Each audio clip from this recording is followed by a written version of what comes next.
Bonsoir. Hello. Est-ce que vous m'entendez bien? On fait les réglages avant toute chose. Yes, ok, c'est bon, nickel. Bonsoir, bonsoir. Coucou Chloé, coucou Quentin, coucou Mugi, coucou PA. C'est bien les petits comités, je connais tout le monde comme ça. Comment allez-vous? Hello Mac.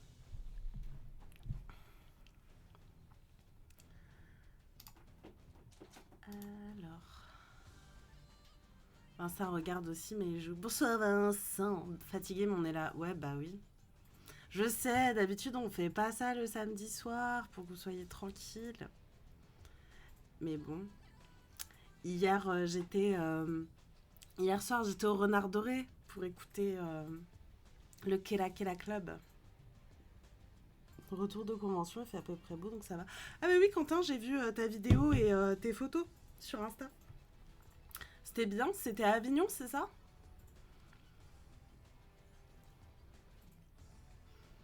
Attends, je vais me mettre de la musique un peu plus tranquille là parce que j'ai pas prévu de tuer des démons donc je vais pas garder la musique de Demon Slayer.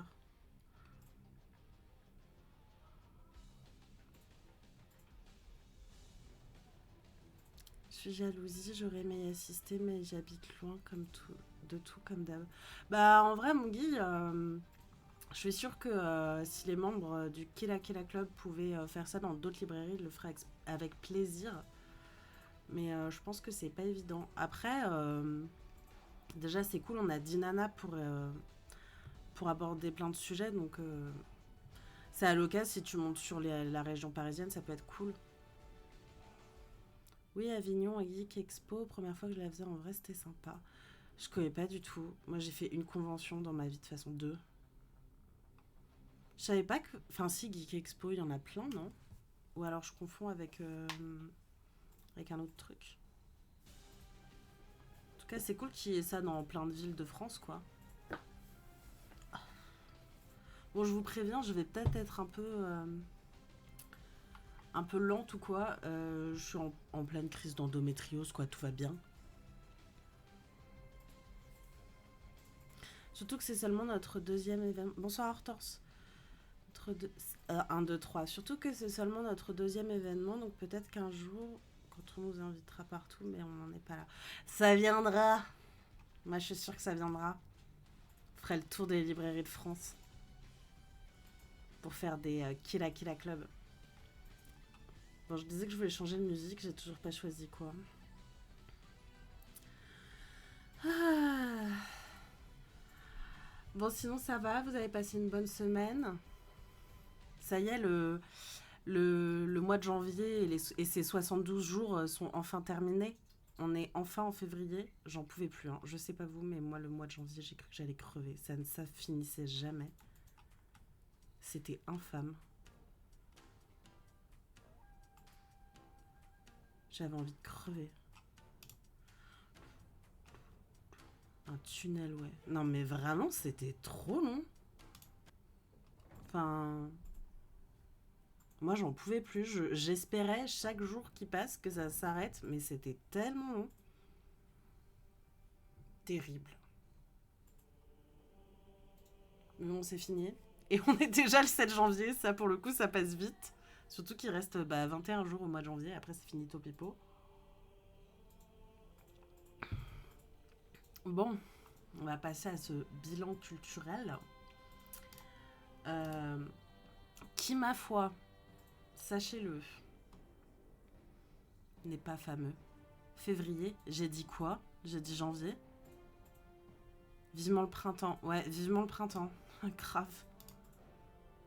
Je sais pas chez vous, mais nous, en région parisienne, là, on est sur des 10-12 degrés déjà. Ça fait bizarre. Et il pleut déjà beaucoup. Mais vivement le printemps, ouais. Après, j'aime toutes les saisons. Mais... Ah, salut Audrey. J'aime toutes les saisons. J'ai pas de souci avec ça. Je m'adapte très bien. J'aime bien l'hiver, j'aime bien le froid et tout. Mais ça fait quand même du bien, là, de voir le soleil se lever le matin et qu'il ne se couche pas à 16h30. Quand même. Parce que moi, vraiment, j'en peux plus. Parce que bon, c'est pas impossible. Allez, React. Hop, j'aime juste pas les journées trop courtes. Ouais, pareil, ça me saoule les journées trop courtes, je suis d'accord. Oui, je suis d'accord, Mugi. C'est vraiment ça le plus chiant l'hiver. Mais puisque ça déprime, on va rester dans des sujets déprimants avec ce bilan culturel. Alors, vous le savez, comme d'habitude, quand je parle de documentaires que j'ai regardés, euh, bon, on va pas s'éclater, hein. Mais bon, faut bien, faut bien. Donc, qu'est-ce que j'ai regardé en docu qui était intéressant? Vous pouvez le trouver sur France TV ou sur YouTube. J'ai regardé Féminicide. Il a tué sa femme devant ses enfants en reportage intégral d'Envoyé spécial. Et je crois ça s'appelle Le procès de mon père sur France TV.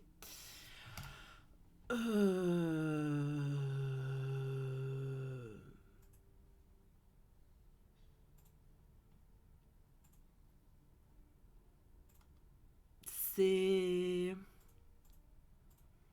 pas la première fois que je regarde ce genre de docu.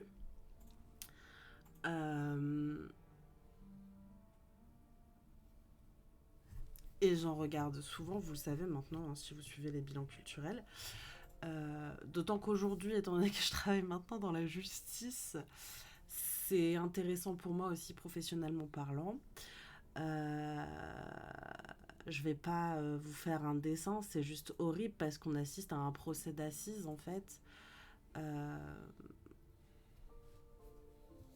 Et moi je dirais qu'il faut le voir pour comprendre les mécanismes qu'il y a derrière les féminicides. Et aussi parce que c'est un sujet de société important tout simplement. Mais aussi pour voir le courage qu'ont eu les enfants de témoigner contre leur père face à ce qu'ils ont vécu. Je reprocherais quand même au docu d'être un peu trop court parce qu'il dure quoi? Il dure 50 minutes à peine. Et je pense que ça aurait mérité un traitement plus intégral du féminicide et de sa place dans notre société, etc. Mais si jamais le sujet vous intéresse, quand bien même c'est pas un sujet hyper fun ou quoi, je n'ai pas encore eu l'occasion de le lire, mais je voulais quand même vous donner la référence. C'est Féminicide, une histoire mondiale de Christelle Tarot, que je veux lire depuis très longtemps. Elle a recensé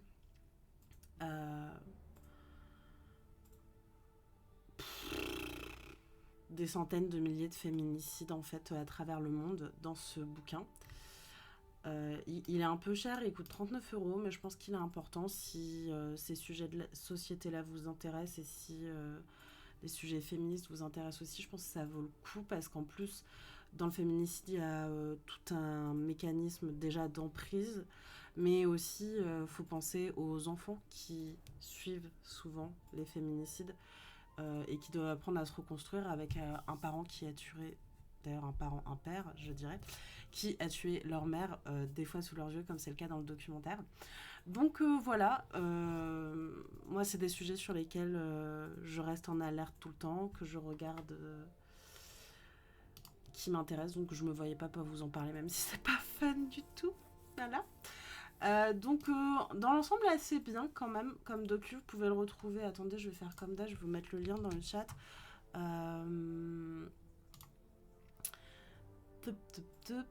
Faut qu'il charge mon chat. Hop, voilà. Si vous avez l'occasion de le voir, voilà, je vais pas vous dire que vous allez passer un grand moment de joie et de bonne humeur évidemment, mais c'est un sujet important, donc voilà. Et comme vous le savez, je suis en train de préparer mon concours de greffière. Du coup, je me suis plongée dans quelques documentaires et reportages sur la justice. Donc j'ai vu ce docu sur un procès d'assises. Donc très souvent les procès d'assises c'est des procès pour crimes aggravés, hein. Voilà. Et j'ai regardé aussi divorce, garde d'enfants, ces juges décident du destin des familles. Euh, sur le JAF en fait, le juge des affaires familiales, et comment il gère les divorces de parents et comment ils font pour tout mettre en place pour que ce soit plus facile à vivre pour les enfants. Je ne vais pas vous dire que c'est des indispensables, mais c'était important pour moi de les voir dans le cadre de mes révisions. Et du coup, je vous le partage parce que c'est pas inintéressant de comprendre comment la justice fonctionne dans notre pays. En sachant que on est sur un ministère complètement sinistré. Euh, voilà, j'ai pas vu beaucoup plus de documentaires. C'est déjà pas mal en vrai, hein, vous allez me dire. Euh, mais j'ai pas de trucs spécifiques à vous dire dessus, en fait. C'est hyper factuel. Donc voilà. Il y a un gros banger qui est sorti sur YouTube au mois de janvier. C'est la nouvelle vidéo de Feldup qui dure 4 heures. Je vous l'avais partagé dans le Discord commu. C'est absolument génial. Je suis hyper fan de Feldup depuis plusieurs années. Ça doit faire 4-5 ans que je regarde ses vidéos. Et celle-ci est vraiment hyper intéressante et hyper fouillée comme d'habitude.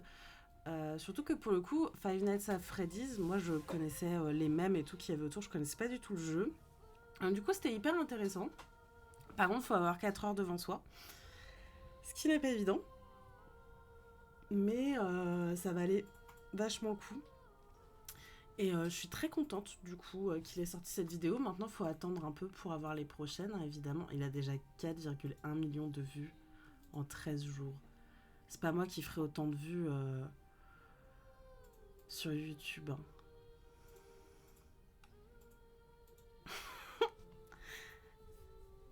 Et bah PA, je te conseille vivement de la regarder. Elle est vraiment bien. Maintenant, faut réussir à tenir soit les 4 heures, soit à regarder sans bruit de fond. Elle est vraiment bien. J'aime toujours autant son taf. Je connaissais très peu FNAF, mais ça m'a happé as usual. Ouais, mais c'est ça, Quentin, c'est que même si tu connais pas forcément le sujet, c'est intéressant quand même. Donc moi, c'est ce que j'aime avec Feldup, même si y a beaucoup de choses dont il parle que je connais déjà. J'aime bien me replonger aussi dans ces vieilles histoires qui ont marqué Internet, quoi. Donc c'était un chouette moment. Maintenant, j'ai quand même passé 4 heures de mon week-end devant ça. Je sais plus quand, le jour de la sortie. Mais voilà. Je vous la conseille, elle est super bien. Le sujet m'a pas intéressé, j'ai un peu skip. Ah ouais, et mon Guy, ça t'a même pas happé Enfin, tu l'as regardé ou pas, du coup? Juste à regarder ça du coin de l'œil sans... Parce que je trouve que même si on connaît pas FNAF, franchement, c'est hyper intéressant. Bref, faut aimer se foutre dans un tunnel de 4 heures comme ça aussi, quoi. Mais c'était bien.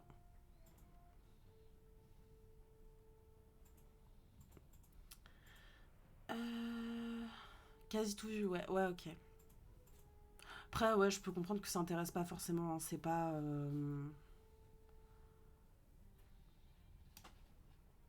Je trouve que ces vidéos, en fait, sur le jeu vidéo, les jeux vidéo, c'est pas toujours les plus évidentes. Genre, je me souviens, il a fait une vidéo sur Basilisk que j'avais écouté un peu en faisant d'autres trucs parce que ça m'avait pas hyper passionné non plus, parce que je pense que c'est des trucs, si tu connais pas forcément, c'est pas évident d'accrocher. Ouais, un peu pareil, Quentin. Pareil que toi. Je me suis dit, ouais, bof, et puis en fait, non, c'est ok. Franchement. J'aime bien quand on fait le dupe, il me met des tunnels en fait, donc ça m'allait bien. 4 heures à faire que ça, nickel quoi. Petit goûter devant la télé, c'était parfait. Ensuite. C'est juste Fnac, j'ai beau écouter les gens acclamer le jeu, j'ai du mal à saisir ce que ça va être si spécial. Ben, je pense en vrai que c'est pas en soi un truc hyper spécial, c'est que si tu y as joué, tu comprends ce que ça peut générer. À mon avis, c'est surtout ça. Je pense qu'il y a une grosse part de nostalgie en fait chez les gens qui kiffent FNAF et qui trouvent ça oufissime. Puis je pense que c'est ce qu'il explique dans la vidéo, mais comme le jeu il est sorti, je sais pas, il y a 4 ou 5 jeux qui sont sortis en moins d'un an ou en à peine une année, en fait, je pense que t'étais. Je pense que c'était hyper. Si t'avais commencé le jeu, t'étais à fond, t'attendais la sortie, t'étais choc-barre que le gars en 3 mois il sorte des trucs, quoi. Mais je pense que ouais, ça devait être un truc hyper. Dans un moment précis et. Bah, quand tu l'as pas vécu, tu passes peut-être à côté, quoi. Ouais, c'est ce que. Ouais, c'est ça.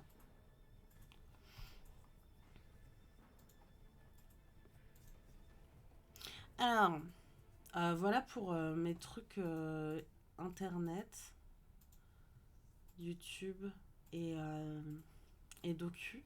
On va passer au film.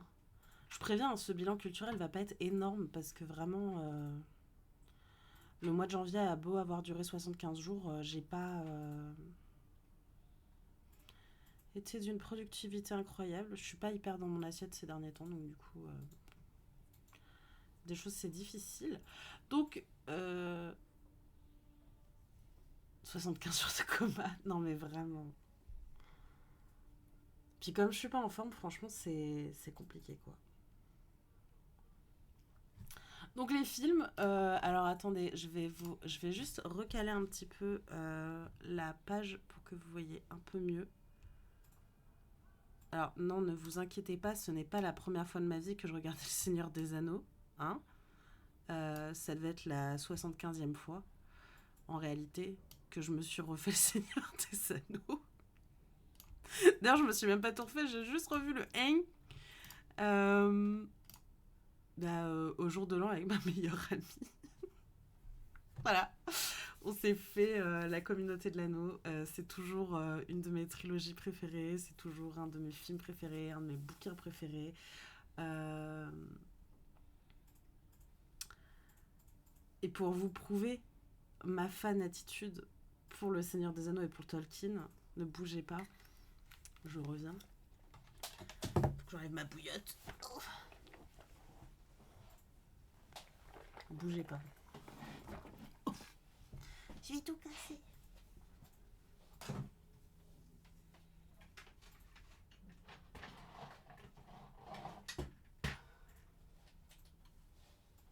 J'ai les épées.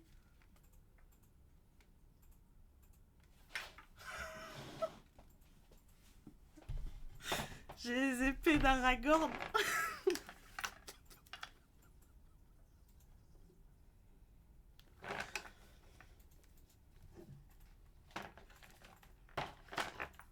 J'ai tout pété. Voilà. Elles sont... Oh putain, je vais tout péter dans mon bureau. Elles sont hyper grandes.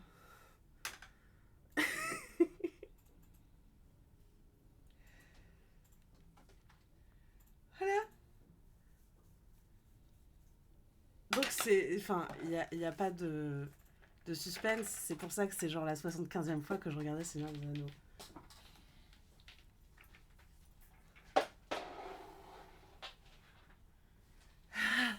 C'est hyper lourd. Voilà. On aime beaucoup. Et à la maison, alors je me souviens, la première année, on était ensemble avec mon amoureux pour mon anniversaire ou Noël, je sais plus, puisque les deux sont très proches. Il m'avait offert, il faut qu'on l'encadre, la carte de la Terre du Milieu, mais en genre 2 mètres sur 1,50 m. Voilà, j'adore le Seigneur des Anneaux. Euh, on est une oui, bon, on l'est pas. Moi, c'est vraiment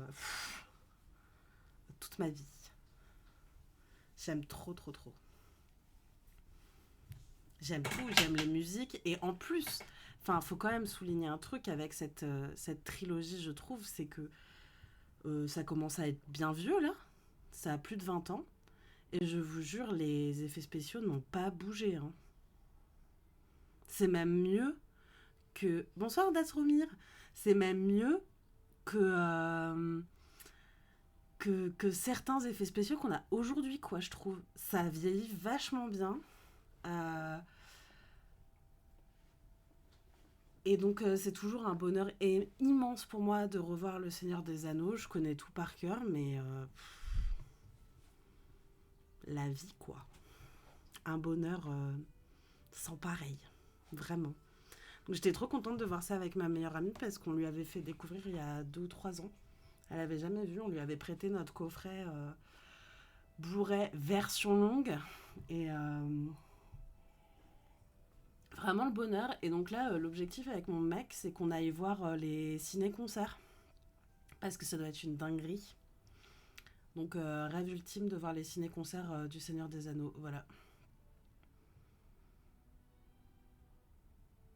Parce que ça doit être fou de malade. Enfin, ça doit être incroyable. Donc, j'ai trop hâte qu'on puisse faire ça. Very soon. Je crois qu'il repasse là cette année. Ça va être trop bien. C'est vraiment une saga qui me rend heureuse. Et je pense, en toute objectivité, que c'est une des meilleures trilogies du cinéma qui puisse exister au monde. Il n'y a rien pour moi qui, ces 25 dernières années, a dépassé Le Seigneur des Anneaux en termes de tout, en fait. Voilà. Et ne me parlez pas du Hobbit. J'ai pas envie qu'on parle des films du Hobbit.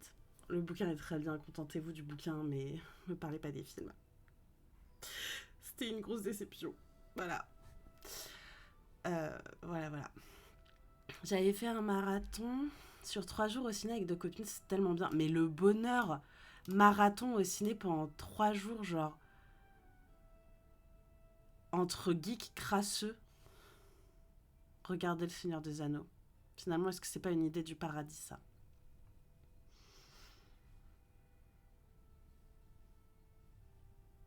En tout cas, moi, il n'y a pas une année où je ne regarde pas la trilogie sur un week-end. Donc là, on a vu que le 1. Euh, du coup, je n'ai qu'une hâte, en fait. C'est de me replonger de tout me refaire là avec mon mec et de juste kiffer notre moment. Parce que quand on se fait le marathon Seigneur des Anneaux à la maison, on déplie le canapé lit du salon, on met ça sur grand écran et on se fait de la bouffe d'aventurier fantaisie médiévale en regardant la série. Il y a les chats avec nous et c'est un bonheur absolu. Voilà. Donc voilà, le Seigneur des Anneaux. N'étant pas un fin connaisseur, j'ai bien aimé le Hobbit. Bref, passons. Ah non, mais il n'y a pas de souci. Moi, en fait, si je compare esthétiquement et en termes de réel Le Seigneur des Anneaux et le Hobbit, je trouve que les films du Hobbit sont bien en deçà du Seigneur des Anneaux. Alors qu'ils sont sortis presque 15 ans après. Les effets spéciaux sont moins bons. Et, et du coup, ça me fait chier parce qu'en fait, il y a un truc qui est génial dans la série des Seigneurs des Anneaux, c'est qu'il y a eu beaucoup de travail autour des prothèses de maquillage des orques, etc., qu'on retrouve pas du tout dans le Hobbit, puisqu'il a beaucoup plus utilisé la CGI et les images de synthèse, mais du coup, ça rend vachement moins bien. Et voilà, ça n'a pas le même rendu. Maintenant, je râle, mais ça m'empêche pas de le regarder et de kiffer mon moment quand je le regarde. Mais à choisir, je préfère quand même. Je préfère vraiment quand même. Euh, j'ai oublié ce que je disais parce que j'ai lu le message d'Audrey. Je préfère quand même Le Seigneur des Anneaux, pardon. Quand Le Retour du Roi est sorti, j'avais été à l'avant-première et le cinéma proposait de revoir les 2 premiers films avant. C'était génial, mais très long. J'avais eu du mal à rester concentrée. Ah bah oui, oui. Ah oui, mais c'est long. Et je pense qu'en plus, à l'époque, Audrey, au cinéma, vous aviez pas les versions longues, parce que version longue, on est sur 3h30 de film à chaque fois à peu près. Mais moi, vraiment, il y a des plans qui sont incroyables dans Le Seigneur des Anneaux. Toute vous savez que je suis fan parce que je crois que le mois dernier, je vous ai parlé qu'on jouait au jeu avec mon amoureux de Terre du Milieu. Bref, donc j'étais contente de le revoir. Je sais même pas comment c'est possible que je passe autant de temps à vous en reparler alors que je connais par cœur. En film que je n'avais jamais vu, j'ai rattrapé mon retard sur le dernier Bong Joon-ho avec Mickey 17. Euh... J'aime pas de ouf quand Bong Joon-ho il fait des films avec des productions hollywoodiennes, en fait, j'avoue. Euh, Il a fait Snowpiercer aussi, qui est adapté d'une BD française, rappelons-le. Euh, je trouve que c'est jamais ses meilleurs films. Je crois que c'est lui qui avait fait Okja aussi. Et... Bon, Okja, j'ai jamais réussi à le finir parce que je pleurais tout le temps devant et que c'était horrible pour moi de voir les animaux se faire torturer. Mais je le trouve pas aussi convaincant. Mais bref, pour vous faire un rapide résumé, en gros, Mickey 17, c'est l'histoire d'un mec. euh, Vous voyez le principe de Ghost in the Shell? Genre, on met l'esprit dans un shell. C'est la même chose en gros. C'est un gars, grâce à une technologie incroyable, en fait, on peut remettre son cerveau, son âme, dans un nouveau corps en permanence grâce à une machine qui le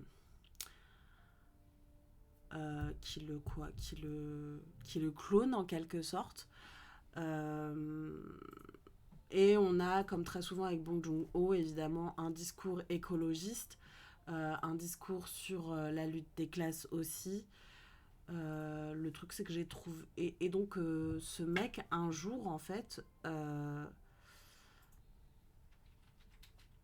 va. Enfin, tout le monde va penser qu'il est mort, donc ils vont régénérer un de ses corps à lui, sauf qu'en fait, il est pas mort, et donc on se retrouve avec deux Mikey euh, ensemble. Et selon les lois du clonage, c'est interdit, je sais pas quoi, et donc il se passe tout un tas de trucs. Le problème que j'ai, en fait, fondamentalement, avec les films que fait Bong Joon-ho pour Hollywood, c'est que j'ai.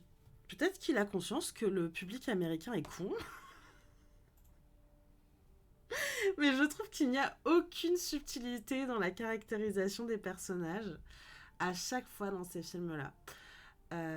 Là où je trouve qu'il est beaucoup plus fin quand il fait Parasite, par exemple, ou Memories of Murder, quand il caractérise ses personnages, euh, dans ses productions hollywoodiennes avec des acteurs américains ou anglophones, très souvent, je trouve qu'on est dans du caricatural permanent dans la représentation des personnages et Mikey 17 n'y échappe pas. Et du coup, c'est un truc qui m'embête un peu parce que j'aime bien quand il est dans la finesse ou en tout cas qu'il arrive à. Je sais pas comment dire, mais. À pas être presque dans la parodie en fait, parce que dans ce film-là, comme dans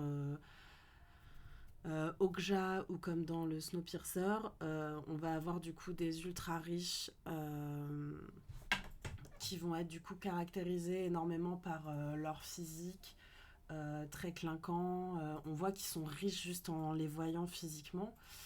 Euh, Très souvent d'ailleurs, les riches ont un univers très coloré là où les plus pauvres c'est moins le cas.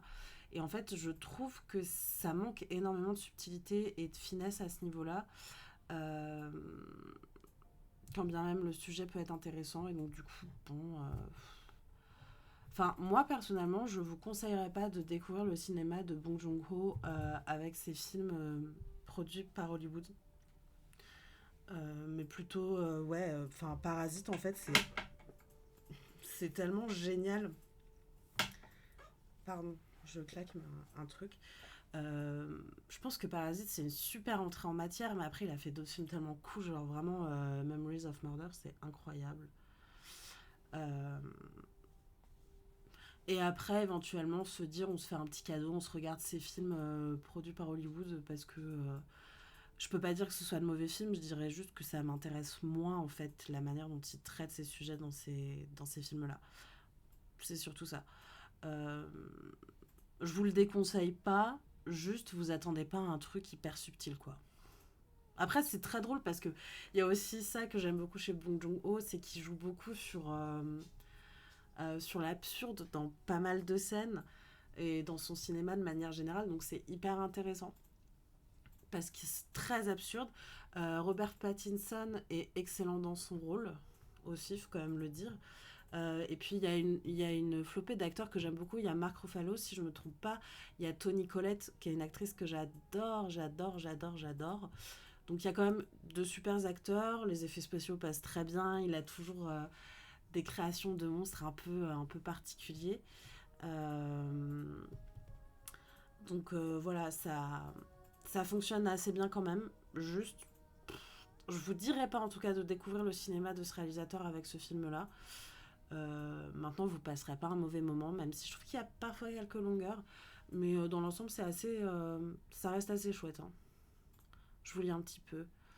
Je voulais le voir aussi, jamais vu de Bong Joon-ho, mais il va falloir que j'y remédie. Absolument, Quentin, si t'as le temps de regarder Parasite, hein, j'ai envie de dire. Je trouve que c'est une super entrée en matière. Bah, Mugi abonde dans ce sens. Okja, j'ai vu, mais j'ai aucun souvenir, je n'ai pas spécialement aimé. Mais Okja, en fait, moi, je l'ai pas aimé parce qu'il me rendait extrêmement triste. Je n'ai pas pu aller au bout du film. C'était pas possible. C'était trop dur pour moi. Vraiment. Donc, je peux comprendre. Euh, Ah oui, si. J'ai découvert. Comment ça s'appelle en français? Une nuit en enfer. Je crois que c'est ça le titre français. Je l'avais jamais vu. Jamais de ma vie. Il y a tout ce que j'aime dans ce film.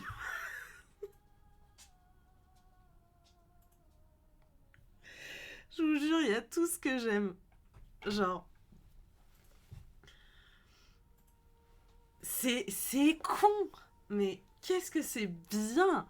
Bon, en gros, on va suivre deux frères qui font un kidnapping et qui vont récupérer de la thune à la frontière, enfin, au Mexique. Et ça part complètement en couille. Je sais pas d'autres mots. George Clooney joue extrêmement bien. Il y a Quentin Tarantino qui, je crois, est aussi à la prod et à l'écriture, qui joue super bien. Qui se fait plaisir d'ailleurs, il se fait mettre le pied de Salma Hayek dans la bouche. Faut vraiment qu'il arrête avec ce fétichisme. Bon bah du coup il y a Salma Hayek aussi qui est divine dans le film. Et c'est très con et c'est très bien. Je trouve que c'est très Evil Dead-like. Du coup j'ai vraiment kiffé. Je peux pas dire que c'est un film incroyable, mais j'ai passé un très bon moment, ça m'a bien fait marrer. Euh, je trouve que le plot twist en plus c'est complètement what the fuck. Donc voilà, bah, vous avez l'air de connaître. Est-ce que vous aimez? Parce que du coup, j'ai très très hâte de regarder Boulevard de la Mort, qui je crois est du même réal. Mais moi, j'ai passé un excellent moment. Et la chute, enfin, bref, c'était très drôle.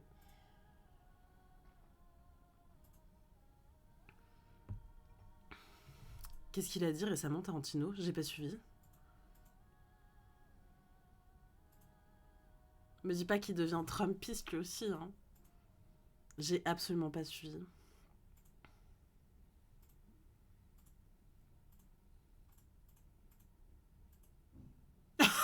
Le boulevard de la mort, c'est pas si mal pour la misandrie. Du coup, c'est le boulevard de la misandrie, c'est ce que tu es en train de me dire.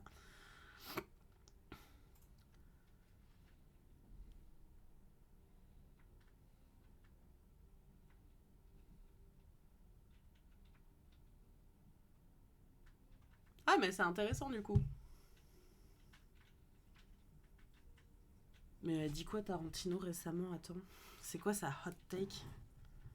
J'ai peur. Je check. Qu'est-ce qu'il a dit?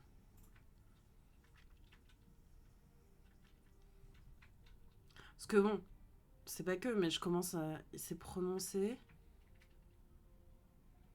Ah. C'est lié à l'affaire Epstein.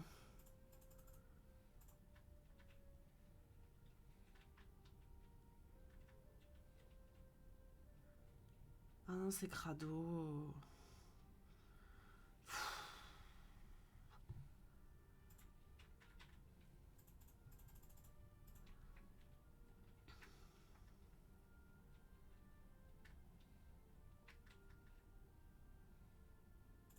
Après, bon, faut pas oublier un truc, hein, c'est que, si je puis me permettre, Tarantino, son producteur pendant des années, ça a été Harvey Weinstein aussi. Hein. Voilà. Non, t'inquiète, tu casses pas l'ambiance. Ah, pro-Israël. Putain, non mais d'accord. Bon, bah c'est super. Et bah, du coup... Du coup, voilà, on va passer à un autre film.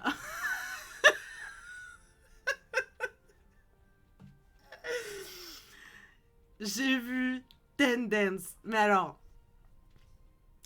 dans une ambiance tout à fait spéciale, on s'est fait un visionnage collectif avec les membres du club de lecture. Et c'était tellement cool. C'était trop bien. Vraiment. Gros kiff. Gros kiff. Je n'ai pas lu le manga, voilà, je le dis. Mais on était, je sais plus qui était là. Je sais qu'Audrey était là. Quand on a regardé le film, il y avait Tiny, je crois. Il y avait Nino. Mais bref, on s'est regardé ça genre à 5 ou 6. Et on a passé un excellent moment. On a thirst de ouf pendant qu'on visionnait ça. Si les gens qui sont sur le club de lecture tombent sur le chat du moment où on a regardé le film, c'est très très drôle. C'est très très bien. Pour les personnes qui n'auraient pas lu le manga comme moi, on va suivre deux danseurs de danse de salon qui vont s'entraîner pour une compétition de danse ensemble. Et puis bon, va y avoir de la gay panique dans tous les sens. On ship un peu aussi les danseuses ensemble. Euh, et c'est très très chouette. C'est un super moment. Alors, si j'ai bien compris, normalement, il est censé y avoir une suite. Donc, j'espère qu'on va avoir la suite. C'est sur Netflix. J'ai vraiment aimé. Et je pense que ce qui fait que j'ai tant aimé le film, c'était de le voir avec toutes les personnes qui étaient avec moi pour le voir. Et je remercie Audrey d'avoir posé une date et tout pour qu'on puisse trouver un moment pour voir ça. Parce que c'est vraiment trop trop chouette, quoi, comme film. Je trouve vraiment que c'est une très belle adaptation de Boys Love. Eux deux, ils sont trop beaux. Il y a une tension sexuelle immense, énorme, c'est terrible. Moi, j'ai passé tout le long du film à dire qu'il fallait qu'ils ken. Ils ne ken pas encore. Désolée, hein. Mais je spoil. Mais bon, voilà. Mais par contre, on est sur du slow burn plus. Ça fonctionne super bien. C'est excellent. Euh, j'ai pas vu beaucoup d'adaptations de BL qui soient aussi chouettes. Donc j'espère vraiment qu'on va avoir la suite. J'espère que si suite il y a, on pourra le regarder à nouveau toutes et tous ensemble. Parce qu'en vrai, j'ai passé une super soirée quand on a fait ça. C'était trop cool. Et faut vraiment qu'on retrouve l'occasion avec le club de lecture pour se faire ce genre de visionnage. Parce que c'est trop bien de vivre ça ensemble en fait. Donc voilà. On en veut plus, on a faim. Exactement. Et il faut qu'il se passe quelque chose entre eux. Et puis, enfin, ils sont tellement. Enfin, la danse, c'est quand même une expression corporelle très. Comment ça s'appelle très sensuelle. Je trouve que ça va tellement bien avec l'histoire et avec le slow burn d'entre les deux personnages. J'ai une bonne collègue qui regarde et aime bien Heated Rivalry. Alors, j'en ai entendu parler partout. Je vois que Chloé en parle aussi. Je n'ai pas vu. Attendez, qu'est-ce que ça court C'est un film, dites-moi. Est-ce que c'est un film? Ah, c'est une série. Rivalité passionnée en québécois. Sur HBO, ah, je pourrais regarder. Avant de me lancer dedans, il faudra que je finisse la série dont je vais vous parler après, de toute façon. Euh,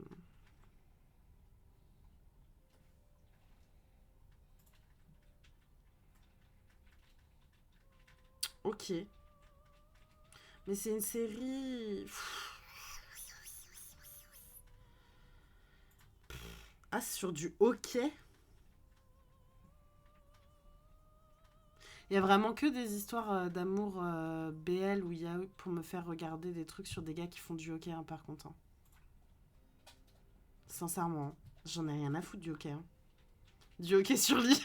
Ah, ça m'intéresse. Non, parce que vraiment, là, comme ça, vous me dites ok, je vous dis non, quoi. La danse, encore, ça me passionne parce que j'ai fait de la danse euh,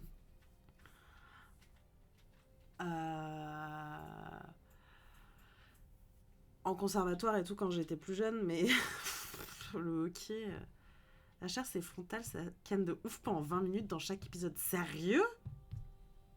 Mais alors après voilà, moi il y a quand même un truc qui fait que j'aime dans les boys love, c'est aussi des fois que ça il y a pas tant de hockey que ça, si ça te fait peur. Non, ça me fait pas peur. Mais c'est que après j'aime pas trop regarder des trucs où il y a que du cul, quoi. D'ailleurs, les boys love que je préfère sont très souvent ceux où il n'y a pas tant de scènes de sexe que ça. Genre, j'aime bien la montée en tension, la tension sexuelle entre les personnages et tout. Et genre, quand ça finit au plumard, bah, c'est un peu l'aboutissement de toute la tension qui a été accumulée. Mais du coup, bon, écoutez, j'essaierai peut-être. Je vous redirai ça. Mais à mon avis, je finirai pas, je regarderai pas ça au mois de février. Il y a plus de plans de fesses que de plans de palais. J'ai oublié de mettre qu'on parlait sexualité sur ce stream. J'ai pas réétude le stream. Terrible. Ok, bon, écoutez, je me le note. Chloé, tu me diras d'ailleurs si tu kiffes parce que ton avis est important pour moi aussi. Écoutez, je vais sûrement vous rejoindre dans le truc, hein. Et en dernier film que j'ai vu, on a retrouvé Benoît Blin. Euh, avec Wake Up Dead Man, qui est le troisième film de la série À couteau tiré. Bon, c'était fun, hein. Voilà. On suit du coup un jeune prêtre qui va assister à une mort. Et du coup, Benoît Blanc va venir enquêter sur l'affaire. C'est notre Hercule Poirot du 21e siècle, gay et dans de très beaux costumes très chics. Je sais pas si vous aviez vu les autres. J'avais pas aimé le précédent qui était Glass Onion. Ça m'avait fait chier. Je me suis endormie devant. J'ai jamais réussi à accrocher au film. J'avais beaucoup aimé le premier. Euh, bon, le nouveau est très sympa. C'est très Agatha Christie dans le genre. Ça fonctionne bien. Et voilà, j'ai passé un bon moment et j'étais contente.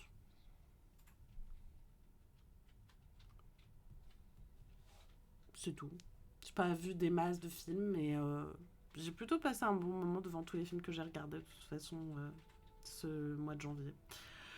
Mais donc voilà, c'est très drôle et j'aime beaucoup cet acteur-là. Comment il s'appelle? C'est Josh O'Connor. Euh, je crois que c'est lui le mec de Dua Lipa ou pas? Je crois que c'est lui. Et bref, j'aime beaucoup l'acteur. Et puis il y a vraiment plein d'acteurs trop cool. Il y a Glenn Close que j'aime énormément. Il y a Josh Brolin qui joue un prêtre. C'est hilarant. Euh, il y a pléthore de personnages, c'est assez fun. Il y a toujours des imbroglios dans tous les sens et tout. Janelle Monáe, incroyable dans Glass Onion, mais moins bon que le premier, oui. Oui, elle était très bien dans le film, je suis d'accord, mais Je sais pas, j'ai moins accroché. Je pense aussi que ce que j'aime beaucoup dans le premier et dans Wake Up Dead Man, c'est bon, ça se passe aux États-Unis, mais il y a vraiment une ambiance un peu anglaise, English quoi, enfin Britain, qui je trouve pas super bien et que j'ai pas retrouvé dans le 2 aussi. Et voilà, ça m'a pas. Mais le 3 était très cool. Euh, je garde quand même le premier très, très fort dans mon cœur parce que je le trouve assez génial et vraiment très très fun. Et j'aime bien voir Daniel Craig dans ce rôle après qu'il ait joué. J'allais dire OSS 117. Non, pas du tout après qu'il ait joué James Bond. C'est un autre type de film. Ça lui va bien, je trouve. Donc voilà, j'étais très contente. Mais surtout, le truc important que j'ai regardé en janvier, c'est Twin Peaks, qui est du coup sur Arte jusqu'en jusqu'à la fin de l'année 2026. Twin Peaks, euh, en fait, j'étais persuadée que j'avais vu la saison 1 et la saison 2. Le fait est que je n'avais jamais regardé la saison 2. Donc, j'ai pas encore terminé. Je suis à la moitié de la saison 2. Là, j'ai le dénouement principal que j'ai atteint. Là, je suis sur la suite. Euh, la saison 1, je m'en souvenais assez bien. Bon, bah, c'est toujours aussi cool. Juste vraiment, j'avais complètement oublié l'aspect soap opéra de la série. Mais vraiment, j'avais complètement zappé. Et j'avoue que sur la saison 1, ça va parce qu'on. Je trouve que. Enfin, comme je l'avais déjà vu, ça m'a pas. Si, en fait, comme je l'avais déjà vu, je me suis rendu compte à quel point ça prenait de la place. Tout le monde a des relations avec tout le monde. Euh, mais après, il y a un. Ça crée un décalage hyper intéressant et très lynchien, en fait, qui fonctionne vachement bien. Euh, du coup, là, je suis sur la deuxième partie de la saison 2. Et pour le moment, je suis pas hyper convaincue par ce que j'ai vu. J'attends de finir, je vous dirai ça. Du coup, je pense bilan culturel de février, je devrais avoir fini. J'espère Twin Peaks. Euh, et la saison 3 je l'ai jamais vue. Et du coup, il faut que je me revoie le film Fire Walk With Me aussi. Euh, mais en tout cas, je trouve ça très cool de revoir la série. J'ai plus d'attachement au personnage que la première fois que j'ai vu parce qu'en fait, comme j'avais vu que la saison 1 et que je suis jamais allée au-delà, euh, je pense que j'avais peut-être pas la maturité aussi de comprendre tout ce qui se passait euh, dans la série avant, à l'époque où je l'ai regardée pour la première fois. Mais c'est assez fantastique. Je trouve que David Lynch est excellent dans la manière de créer des décalages. Euh, Esthétiquement, j'adore ses couleurs, comme toujours. Je trouve que Kyle MacLachlan est toujours excellent.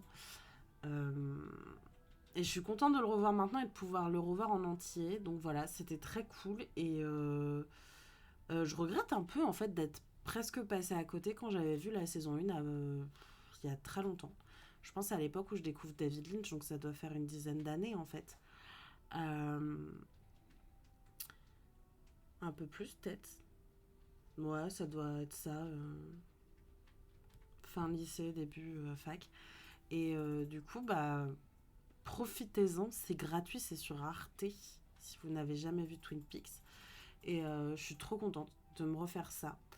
Je pense que ça va faire partie de ces séries que je vais acheter et que je vais avoir en physique à la maison parce que c'est vraiment trop cool. La musique est excellente. Les dialogues sont parfois très drôles. Il y a plein de personnages atypiques, comme très souvent chez David Lynch, et ça fonctionne hyper bien. Donc, trop contente de découvrir, redécouvrir la série. Voilà, c'était trop cool. Donc, j'ai très hâte de continuer. Là, faut juste que je continue sur la saison 2, mais j'ai vraiment eu un ralentissement. Oui, bah c'est ce que vous avez l'air de dire. Il y a un gros ralentissement à un moment dans la saison 2, mais il faut pousser un peu.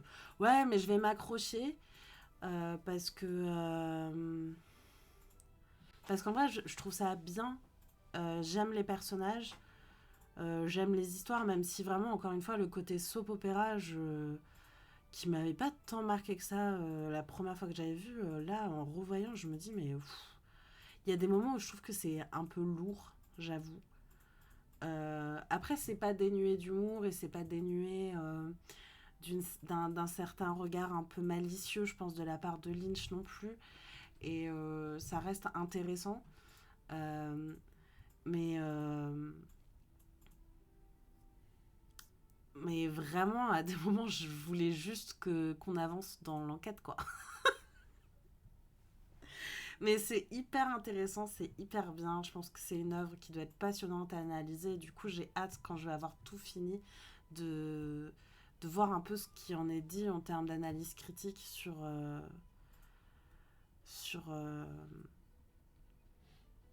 sur la série, quoi, parce que c'est vraiment trop trop cool. Voilà. Faut vraiment que je termine la S2, puis voir les films et la saison 3. Bah ouais, bah on est ensemble dans ce combat PA. Moi, je vais pousser. J'espère qu'en février, je vais réussir à terminer la saison 2 parce que vraiment, euh, après le dénouement principal, c'est compliqué, même si là, du coup, il y a quelques rebondissements, mais je m'accroche parce que tout le monde me dit que ça vaut le coup d'aller au bout et tout le monde me dit que ça vaut le coup de passer à la 3 après. Je suis contente parce que du coup, je vais revoir Fire Walk With Me que j'avais vu après avoir regardé la saison 1 en fait. Donc, j'avais pas capté des masses de trucs, hein. De le revoir avec tout le contexte que je vais avoir maintenant. Donc, voilà. Très cool, j'ai hâte de continuer. Et encore une fois, c'est dispo jusqu'au 19 décembre 2026 sur Arte, donc il faut en profiter. En série, on en avait parlé lors du dernier live manga, donc il y a Frieren qui a repris. Euh, Toujours très contente pour ma part de retrouver Frieren, je l'aime beaucoup. Je trouve l'animation toujours très jolie, la musique d'Evan Cole me plaît toujours autant. J'adore suivre les aventures de ces personnages, donc c'est un petit plaisir que j'ai chaque semaine de regarder mon épisode de Frieren et d'avoir ma petite pause Frieren agréable. Voilà, comme c'est une suite, je vais pas aller trop en amont dans ce que j'ai à vous dire. Juste qu'en tout cas, je trouve qu'on est toujours sur une très bonne qualité d'animation et un très bon travail d'adaptation, toujours sur cette série de la part du studio. Je sais même pas qui est le studio qui fait ça. Ce qu'on là.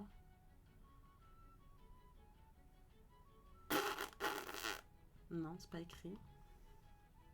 C'est Madhouse. Ouais, ok. Bah, ça fonctionne toujours aussi bien, c'est toujours aussi réussi, je trouve. Donc, trop contente. J'aime beaucoup Frieren. Par contre,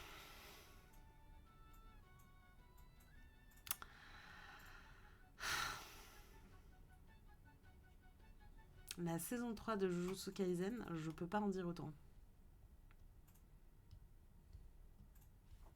On est à combien d'épisodes là euh... Je crois que je suis à jour. Non, il manque un épisode à regarder. Euh...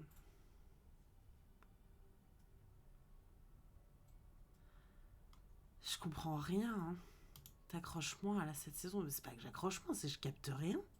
Moi, j'ai pas lu le manga. En gros, pour vous expliquer, Jujutsu Kaisen, quand c'est sorti, j'ai lu les 2 premiers volumes du manga. J'avais pas du tout accroché.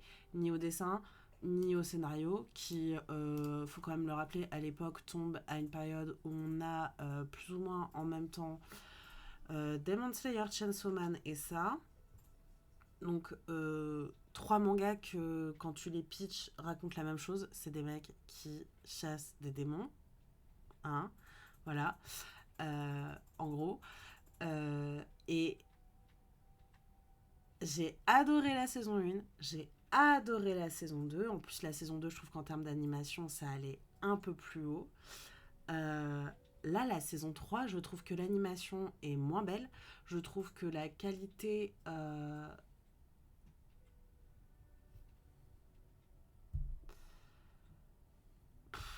dans tout, dans le suivi des personnages, etc. Enfin, pour moi, là, on est sur. Enfin, je sais pas comment vous dire, mais pour moi, c'est vachement moins intéressant.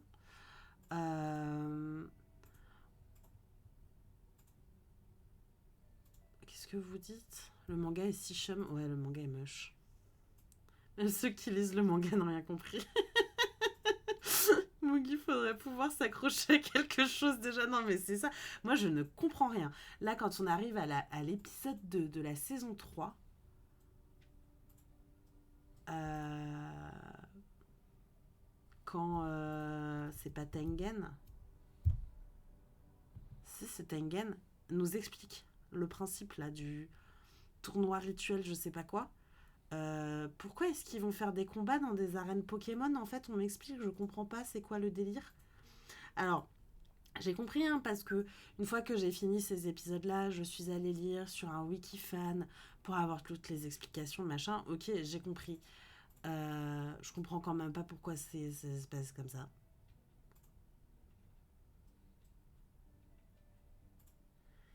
Alors, le film épisode 0 est trop bien pour le coup. Moi, j'avoue, vraiment, Jutsu Kaisen, pour moi, ça fait grave la salade. C'est-à-dire que je trouve ça drôle, je trouve que c'est plutôt bien animé, j'aime bien les personnages. Euh, Il y a du thirst possible dans cette série, on se sait. Euh, dans l'ensemble, ça reste quelque chose qui me divertit bien. Et c'est ce que j'attends de ce type de série. C'est-à-dire que j'attends pas un truc incroyable, j'attends que ça me divertisse. Euh, Ça me divertit d'ailleurs beaucoup plus que Chainsaw Man qui, en termes d'animation, est peut-être au-dessus, mais je trouve est vraiment en termes de scénar pas. Ça me passionne pas, voilà, je m'en fous un peu de ce qui se passe, je m'en fous un peu du destin des personnages, je veux pas vous le cacher. Voilà. C'est vraiment pas des séries que je veux avoir dans ma bibliothèque. Par contre, je prends beaucoup de plaisir à les regarder. Et Jujutsu Kaisen, j'ai pris un plaisir incroyable sur la saison 1 et sur la saison 2. Euh, mais là, sur la 3, je pense pas que je sois plus conne qu'une autre. Mais genre, c'est compliqué. L'épisode de Maki, je vais pas vous le spoiler, mais je trouvais que ça tombait comme un cheveu sur la souplette. Voilà, saoulée. Et en plus, l'animation est pas belle. Je suis désolée, j'ai compris, il y a un hommage à Kill Bill, tout ce que vous voulez. C'est pas beau. C'est juste pas beau en termes de proportion des personnages, en termes de mouvement, en termes de. C'est pas beau. Je trouve que cette nouvelle saison, l'animation est beaucoup plus saccadée. On dirait qu'il manque des frames en fait. Ça me plaît pas. Voilà. Euh, voilà. Chainsaw Man, c'est terrible, mais je n'accroche à aucun personnage. Je m'en bats les reins de ce qui leur arrive. Mais Audrey, je suis pas avec Chainsaw Man. Je L'animation, vraiment, c'est beau, oui, il n'y a pas de souci, mais. Enfin, de toute façon, je ne suis pas fan du tout du travail de Fujimoto, donc voilà, je vais me faire des ennemis peut-être. Je trouve pas que ce soit le mangaka le plus incroyable de notre époque, comme le disent plein de gens. Je suis pas du tout d'accord avec ça. Euh, je suis pas fan de son dessin. C'est pas moche, juste, je trouve pas ça exceptionnel non plus. Euh, Il y a beaucoup de gens qui se gargarisent sur son travail du découpage. Je trouve pas que son découpage soit plus exceptionnel que plein d'autres mangaka. Alors, je suis peut-être une grosse rageuse, hein, mais j'ai lu tout ce qu'il a fait, ou presque, puisque Chainsaw Man, du coup, ça m'a saoulé, j'ai pas continué. Mais je ne capte pas la hype qu'il y a autour de cet artiste. Je dis pas que c'est mauvais ou quoi. Déjà, je sais qu'à la base, je suis pas le public pour ce type de récit. Enfin, je veux dire, je suis pas le public de base pour Jujutsu Kaisen ou Chainsaw Man. Même Demon Slayer, j'adore, mais à la base, je suis pas des masses le public, mais j'adore ça. Euh, mais, enfin, comment dire à la base, c'est ce type de titres-là, je les regarde pour me divertir. J'en attends pas des choses incroyables, voilà. Après, ça m'empêche pas d'avoir des attachements aux personnages ou quoi. Chainsaw Man, je kiffe Aki, voilà. parce que j'aime beaucoup, il est très beau. Parce qu'il est un peu stylé, il est un peu solitaire, il a l'air d'être un peu à côté de la plaque et un peu des fois kéblo sur des trucs. Enfin, je sais pas, j'aime bien le personnage, mais dans l'ensemble, je m'en fous un peu quand même de tout, quoi. Et ça a beau être très beau. Et si, par contre, il y a de la musique de Kensuke Ushio que j'adore aussi, donc ça me va, mais voilà. Et là, Jutsu Kaisen, ils sont en train de me perdre. Je vous jure, chaque semaine, quand on regarde l'épisode, je suis en mode oui, oui, on regarde l'épisode, mais ça me saoule un peu. Je trouve vraiment que l'animation, elle est pas belle. C'est lent en plus. Enfin, il y a que moi qui trouve que les personnages dans la saison 3 ils sont hyper lents quand ils se déplacent. Genre. Qu'est-ce que vous dites? Rompiche Fujimoto, vraiment pas fan. Moi, je suis juste amusée d'assister au somme des misogynes avec leurs réactions sur les réseaux avec cette saison 3. Muggy, tu parles du moment de Maki, du coup, j'imagine. Fire Punch, rarement été aussi deck par un bouquin. Bah, jamais fini Fire Punch. Alors, j'ai pas vu le film Chainsaw Man, j'avais très envie de le voir. Mais je pense que c'est très joli et tout, juste. Enfin, genre vraiment, enfin, moi j'aime pas, mais vous avez le droit de kiffer. Hein. Qu'on s'entende, non? Y a pas de souci. Enfin, en plus, je dis j'aime pas, c'est pas vrai, parce que j'ai regardé et ça m'a pas déplu non plus. Juste la saison 1, je l'ai vue et je me souviens de rien, quoi. Y a rien qui m'a marqué spécialement. Ah. Oui, bah, c'est sûrement des masculines celles qu'on jadé sur le fait que Maki pouvait casser des culs, quoi, mais bon. Qu'est-ce que tu veux? On va rien pouvoir faire pour ces êtres à l'ego aussi fragiles que leur dignité.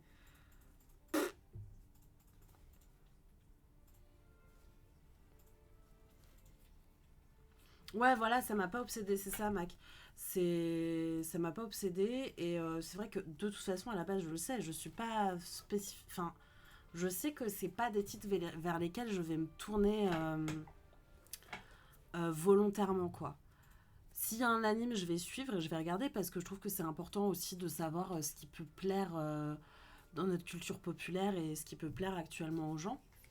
Ça permet de rester, comment dire, éveillé sur les sorties et tout. Et c'est important pour moi de faire cette veille médiatique, on va dire. Mais oui, c'est ça, ça m'a pas.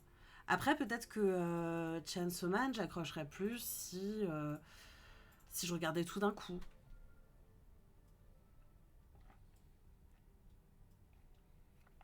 Voilà.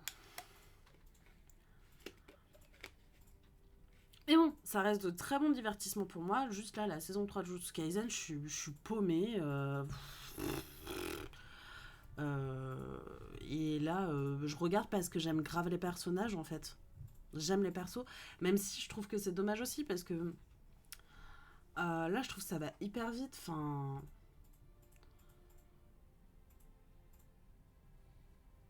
ça va trop vite même, je trouve.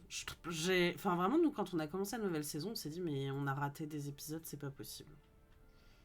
Ça manque, il manque des trucs. Je sais pas comment c'est dans le manga, mais moi, je trouve qu'il manque des trucs. Mais bon, c'est comme ça, c'est pas grave. Je vais continuer quand même, hein, parce que ça me déplaît pas non plus. Hein. Mais je capte pas grand chose. Hein. Je me suis même demandé si toutes les explications qu'on avait eues, elles venaient pas compliquer un petit peu le déroulement du récit. Mais bon, c'est pas grave, on va voir. Hein. Mais j'avoue, l'épisode 2 avec toutes les infos là, il m'a bien saoulé. Bien, bien, bien saoulé. Voilà. Voilà sur les productions audiovisuelles.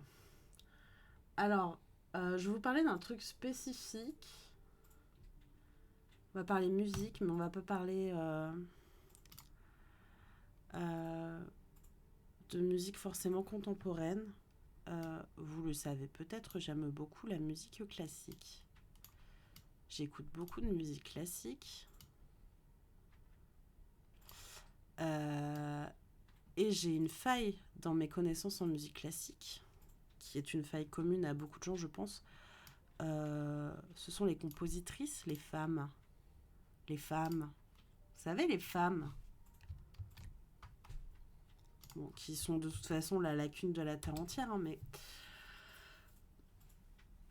Anyway. Et donc, récemment, enfin, ça fait quelques années déjà maintenant que j'essaye de me faire un. Je sais pas exactement comment dire ça, mais un fonds personnel matrimonial de connaissances sur des femmes, peintresses, compositrices, autrices, etc. Euh, Parce que j'ai vraiment l'impression, je sais pas si ça fait ça à tout le monde, mais moi en tant que femme, j'ai l'impression qu'il y a une partie de l'histoire à laquelle je n'ai jamais eu accès, une partie de l'histoire culturelle à laquelle j'ai jamais eu accès, et je trouve ça extrêmement frustrant. Et donc je nourris cette frustration en me mettant dans des tunnels pas possibles où je me dis, je vais me faire une liste de compositrices, je vais me faire une liste de peintresses, je vais me faire une liste de cinéastes, je vais me faire une liste d'écrivaines, une liste de poétesses, etc. Et donc ça fait des années que je me construis cette culture un peu en autodidacte parce que c'est pas des choses auxquelles on a accès hyper facilement, je trouve non plus. Même si on est sur des améliorations dans la représentation des femmes dans la culture, on n'est quand même pas non plus à un prime équivalent aux hommes. Euh, et donc, ça fait quelques années que je m'intéresse aux compositrices classiques parce que j'ai toujours trouvé ça hyper bizarre qu'il n'y ait jamais eu de compositrice classique. Et par classique, j'entends musique classique dans son ensemble. Je sais que c'est pas du tout comme ça qu'on peut qualifier la musique classique, mais je pense que c'est plus clair pour vous si je dis musique classique que si je rentre dans des détails très spécifiques de période et de mouvement. Euh, et donc, ça fait longtemps que j'essaye de construire une playlist de compositrices classiques. euh, que je bloquais sur les artistes que je voulais parce que en fait il y avait je trouvais très peu de matériel. Euh, et il faut dire aussi que les plateformes d'écoute n'ont pas beaucoup de compositrices classiques dans leur catalogue. Donc c'est une recherche un peu compliquée que je fais au long cours, etc. Et par chance, très récemment, le musée d'Orsay s'est associé du coup au label La Boîte à Pépites, Cité des compositrices, pour faire une série de vidéos qui mêlaient des tableaux euh, avec de la musique classique et des compositrices essentiellement européennes, occidentales, de musique classique. La série, elle s'appelle Histoire d'eau. Vous pouvez la trouver sur le Instagram du musée d'Orsay ou l'Instagram de la Cité des compositrices. Je vous mets le lien. Et donc, il y a plein de femmes qui ont fait de la musique classique du coup, qui sont présentées dans cette série en 25 épisodes. C'est vraiment, je trouve, passionnant. Et du coup, ça m'a permis de découvrir le label de la Boîte à Pépites, qui ne propose et ne produit et n'édite que des compositrices. Et donc j'ai pu commencer à remplir ma playlist de compositrices classiques, donc je suis très contente. Je pense que je vous la partagerai quand elle sera bien fournie, si ça vous intéresse. Et donc,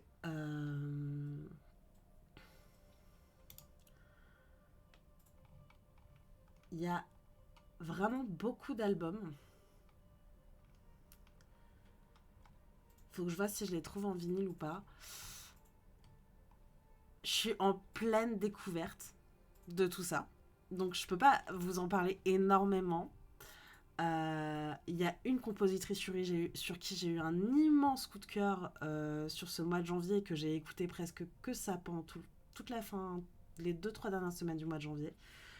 Euh, et en fait, ce label, c'est vraiment une boîte à pépites. Enfin, le nom du label est super bien choisi parce que je me plonge là-dedans et j'écoute. Alors, j'aime pas tout parce qu'il y a beaucoup de chants lyriques et je suis pas toujours très fan du chant lyrique, mais découvrir vraiment, c'est se raccrocher. Enfin, je sais pas si ça vous fait ça, vous, mais la joie immense que ça me procure de me dire, il y a des femmes aussi qui ont fait ça et je suis trop contente parce que j'ai l'impression de recomposer une sorte d'histoire qu'on m'a interdite d'avoir ou de connaître. Et là, vraiment, je suis dans mon tunnel depuis plusieurs semaines. Je Je suis trop contente. Je vis un excellent moment à découvrir toutes ces compositrices. Alors, il y a vraiment beaucoup d'artistes qui sont... Il n'y a pas tout, là. Découvrir les dernières sorties. Non, pas Spotify. On veut pas Spotify. Ah, dans la boutique peut-être. Alors, il y a un coffret intégral de la boîte à pépites à 120 balles. Mais... Ah, c'est que les albums en fait. En tout cas, je crois que ce sont des femmes qui sont derrière le label. Enfin, je crois pas, je suis quasi sûre. Euh... Pardon.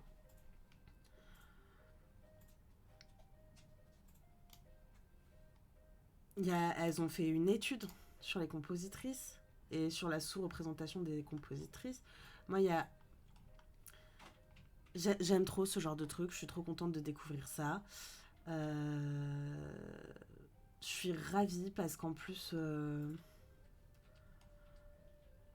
Enfin, vraiment, je sais pas comment vous dire, mais j'ai l'impression que j'accède à quelque chose qu'on m'a refusé toute ma vie, quoi. Enfin, c'est comme quand un jour, je me suis dit, moi qui lis beaucoup de poésie, bon, maintenant, Ariane, c'est bien la poésie, t'as fait le tour de la poésie masculine, maintenant, à chaque ouvrage de poésie que tu achètes, tu achèteras un ouvrage de poésie féminin en parallèle. Et en fait, il y a une année où je me suis retrouvée à n'acheter que de la poésie écrite par des femmes, et j'ai un fond encore très petit, mais ça me rend hyper heureuse parce que je me nourris aussi culturellement parlant en faisant tout ça. Ça me fait vachement bien et surtout je découvre de nouvelles choses parce que bah, même s'il y a plein de compositeurs que j'adore en fait, je ne peux plus moi aujourd'hui me dire que j'écoute que des hommes et je m'en contente. Je peux pas me contenter que de ça, donc du coup voilà, la cité des compositrices, grand bonheur. Et en plus, alors, je pense que c'est intéressant à savoir. Il y a des... Bon, déjà, il va y avoir un festival du 6 juin au 6 juillet, mais surtout, il y a le label propose plein de petits événements. Pardon. Euh,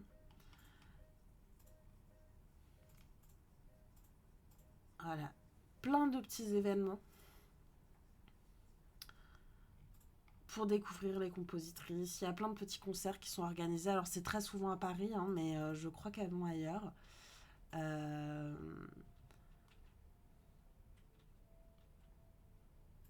Et c'est trop cool. Donc vraiment, si ça vous intéresse, si vous aimez la musique classique ou si vous voulez peut-être découvrir la musique classique et peut-être passer par d'autres biais que nos traditionnels compositeurs masculins occidentaux, je pense que ça peut être hyper intéressant. Un bon moyen de se rattacher à quelque chose qui change un peu. Parce qu'on est en plus dans la démarche du label, je pense qu'on est dans une vraie démarche militante aussi, donc c'est hyper intéressant, hyper important. Voilà, ça a été fondé par une violoncelliste, donc c'est trop cool. Et donc j'ai eu un énorme coup de cœur pour une compositrice en particulier, c'est Fernande de Kruck, qui est présentée du coup dans cette série là, Histoire d'eau, avec le musée d'Orsay. Et donc j'ai essentiellement écouté le travail de cette femme au mois de janvier. Euh, Elle a une musique, si je pourrais vous faire un comparatif, qui ressemble assez au mouvement romantique. Donc de la musique... ça me rappelle assez Debussy, qui est un de mes compositeurs préférés. C'est très très beau ce qu'elle fait. Donc voilà, ça c'était vraiment ma grosse découverte du mois de janvier et je voulais absolument vous le partager parce que ben, juste c'est trop bien d'avoir ce genre de choses aujourd'hui disponibles quoi. Et donc j'ai très hâte de voir ce que le label va sortir après, ce qu'on va pouvoir découvrir par la suite parce que euh, elles ont toute mon attention. Et donc il y a des chances que je vous en reparle parce que c'est absolument passionnant, j'adore. Voilà, voilà, voilà. Du coup, on va pouvoir passer au bouquin. Alors, avant que je change d'écran, euh, je vais juste vous montrer deux mangas que j'ai lus en numérique. Comme ça, après, je vous montre. J'ai lu Ah Boys Love, 10 choses à faire avant mes 40 ans de Mamita, qui est l'autrice de Mon voisin le métalleux. C'est Mims, voilà, c'est en 2 volumes, je crois, en total. Tout est dans le titre, hein. C'est un mec qui va avoir 40 ans et qui veut cocher des choses sur sa liste, et il y a un plus jeune à son boulot qui va un peu lui déclarer son amour, et voilà. C'est très mignon, j'aime beaucoup et j'adore le dessin de Mamita. Et surtout, j'ai lu Fairy Cat.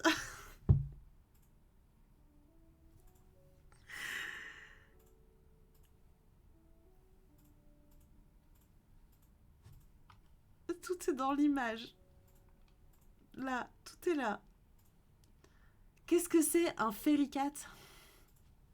C'est un petit chat qui fait la taille d'un pouce et qui, dans une période où vous n'allez peut-être pas très bien, va vous accompagner pour vous aider à aller mieux. C'est édité chez Seven Seas, la belle maison d'édition anglophone. C'est trop chou. Et donc du coup, on va suivre un jeune homme adolescent qui est dans une phase difficile de sa vie. C'était anciennement Enfin, il jouait du piano avant, il s'est désintéressé du piano, il n'est pas très à l'aise dans sa famille et dans son adolescence tout simplement. Et un jour, un petit fairy cat va apparaître. C'est une petite fille d'ailleurs, c'est une minette. Elle est toute petite. Et juste c'est trop mignon quoi, parce qu'il y a des mini chats qui font la taille de la paume d'une main, même pas, et c'est absolument adorable. Donc voilà, je ne peux que vous conseiller ça. J'espère qu'on l'aura en France. C'est trop chou, c'est en 2 volumes. C'est des chapitres très très courts et c'est un tout petit chat, tout petit chat, tout petit chat. Il n'y en a pas qu'un d'ailleurs, on peut voir plusieurs petits petits chats. Et les chats sur moi, ça marche trop bien quoi. Donc voilà, je vais vraiment vous présenter parce que c'est très mignon. Genre regardez cette couverture du tome 2 là. C'est très très chou, vraiment. Donc ça fait vraiment partie de mes chouettes lectures, chouettes lectures de janvier. J'ai pas lu beaucoup. Qu'est-ce que j'ai lu d'autre? Pour le club de lecture, du coup, j'ai fini le Requiem du Roi des Roses, qui était une relecture. On en a déjà parlé au CDL parce que c'était la lecture de décembre, mais on a discuté de ça au mois de janvier. Donc j'ai fini ma relecture, et comme je vous l'avais dit le mois précédent, c'est toujours aussi bien, c'est toujours aussi chouette, et j'aime toujours autant cette série. Et d'ailleurs, il faut vraiment qu'on fasse la Source List du Requiem du Roi des Roses. On peut peut-être faire ça vendredi prochain. Qu'est-ce que vous en dites? Ça pourrait être bien. On va faire ça vendredi prochain. On va se faire une Source List Requiem du Roi des Roses. Surtout que tous les personnages finissent par être adultes, donc du coup on prend pas trop de risques, et ça c'est très bien. Qu'est-ce que j'ai lu d'autre? Franchement, vous allez voir, c'est vraiment pas fameux parce que voilà, j'arrive au dernier truc que j'ai lu ce mois-ci, qui est une relecture aussi. C'était mes tomes de Please Save My Earth. J'ai la vieille édition Tonkam moche. Voilà. Pour travailler sur mes préfaces tout simplement. Donc en fait, je pense que là, j'ai relu quoi, 5, 6, 7 et 8. J'ai dû les relire 3 fois. Ceux-là, j'en peux plus.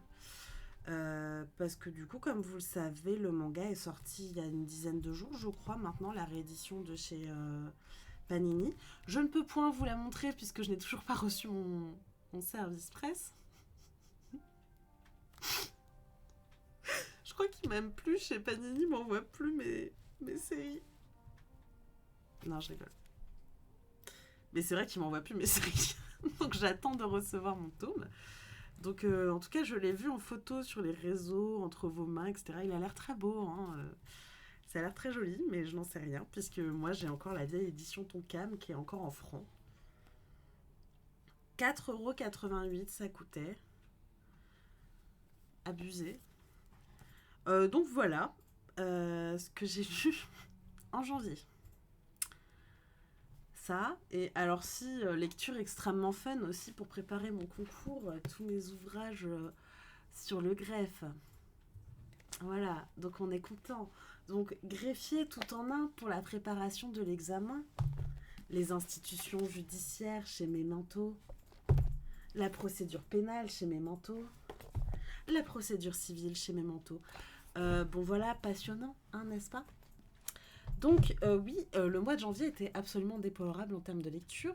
Je ne suis pas du tout contente de moi. En même temps, voilà, comme je vous disais, je suis pas sur une période extrêmement facile. Je suis pas hyper bien en ce moment.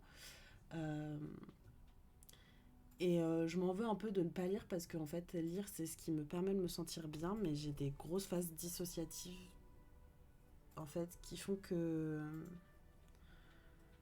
Parce que j'ai un trouble dissociatif. Pas un trouble dissociatif de l'identité, je vous arrête tout de suite, juste un trouble dissociatif, c'est largement suffisant.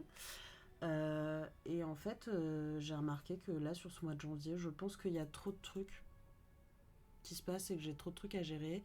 Donc du coup, j'ai beaucoup d'épisodes de dissociation où en fait, c'est des périodes de ma journée où je sors complètement de moi-même. En fait, je sais pas exactement comment vous l'expliquer, mais c'est-à-dire que je suis là sans être là.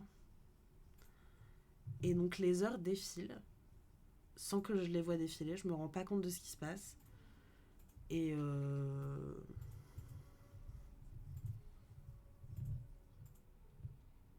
et je suis complètement à côté de la plaque en fait. Et j'ai eu beaucoup d'épisodes comme ça sur le mois de janvier, c'était pas ouf. Mm. Sachant que je me rends compte que j'ai tendance à dissocier beaucoup plus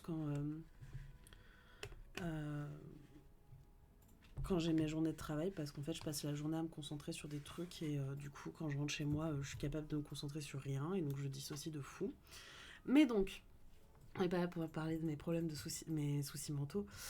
Euh, je fais ce qu'il faut pour que ça aille mieux, mais bon voilà, c'est compliqué, c'est une maladie, c'est comme ça. Euh, donc, je me suis dit, pour le mois de février, je vais me fixer des objectifs. Et pas des gros objectifs, des petits objectifs, parce que, comme vous le savez, depuis l'année dernière, j'ai quand même pour objectif de baisser ma palle sur Manga Collect. Et très cher vous, nous sommes toujours, c'est l'occasion là, sortez vos Manga Collect, regardez où vous en êtes. Je suis toujours à 91% de tout ce que j'ai dans ma bibliothèque de lu, ce qui est très bien. Mais en fait, je suis à 91% depuis 6 mois. C'est dire que je lis pas assez. Donc je me suis dit, Ariane, il faut te discipliner pour le mois de février. Donc, en février, je me suis fait une liste de choses que je veux lire. Et je me dis, vous êtes témoin de ce moment où je vais vous dire, je vais lire ça. Et du coup, je me dis, je vais me sentir redevable de vous dire, oui, j'ai lu ça, et il faut que je vous en parle. Donc du coup, c'est bien, vous êtes ma caution. Donc, en février, je veux lire ceci, Garçon, qui est un magnifique livre que Chloé et Vincent m'ont offert pour mon anniversaire. Je les remercie encore très très fort. Qui est un très très beau livre sur des autrices oubliées des années 20 qui ont fait de la bande dessinée. Donc, on est encore dans ce truc dont je vous parlais pour la musique classique. Hein, c'est récupérer des miettes de femmes dans l'histoire culturelle. Et là, c'est les femmes dans la BD. Et je remercie très très fort Vincent et Chloé pour ce cadeau parce que... En plus que ce soit magnifique, bah ça me touche qu'il m'ait offert ça. Et donc, je vous montre quelques pages, mais c'est trop beau. Et donc, j'ai trop hâte de le lire. Alors, il n'est pas dans un format hyper facile pour lire, donc il va falloir que je me pose, que je prenne le temps, et ça va être bien parce que ça va m'aider sur ma concentration et m'éviter des épisodes dissociatifs.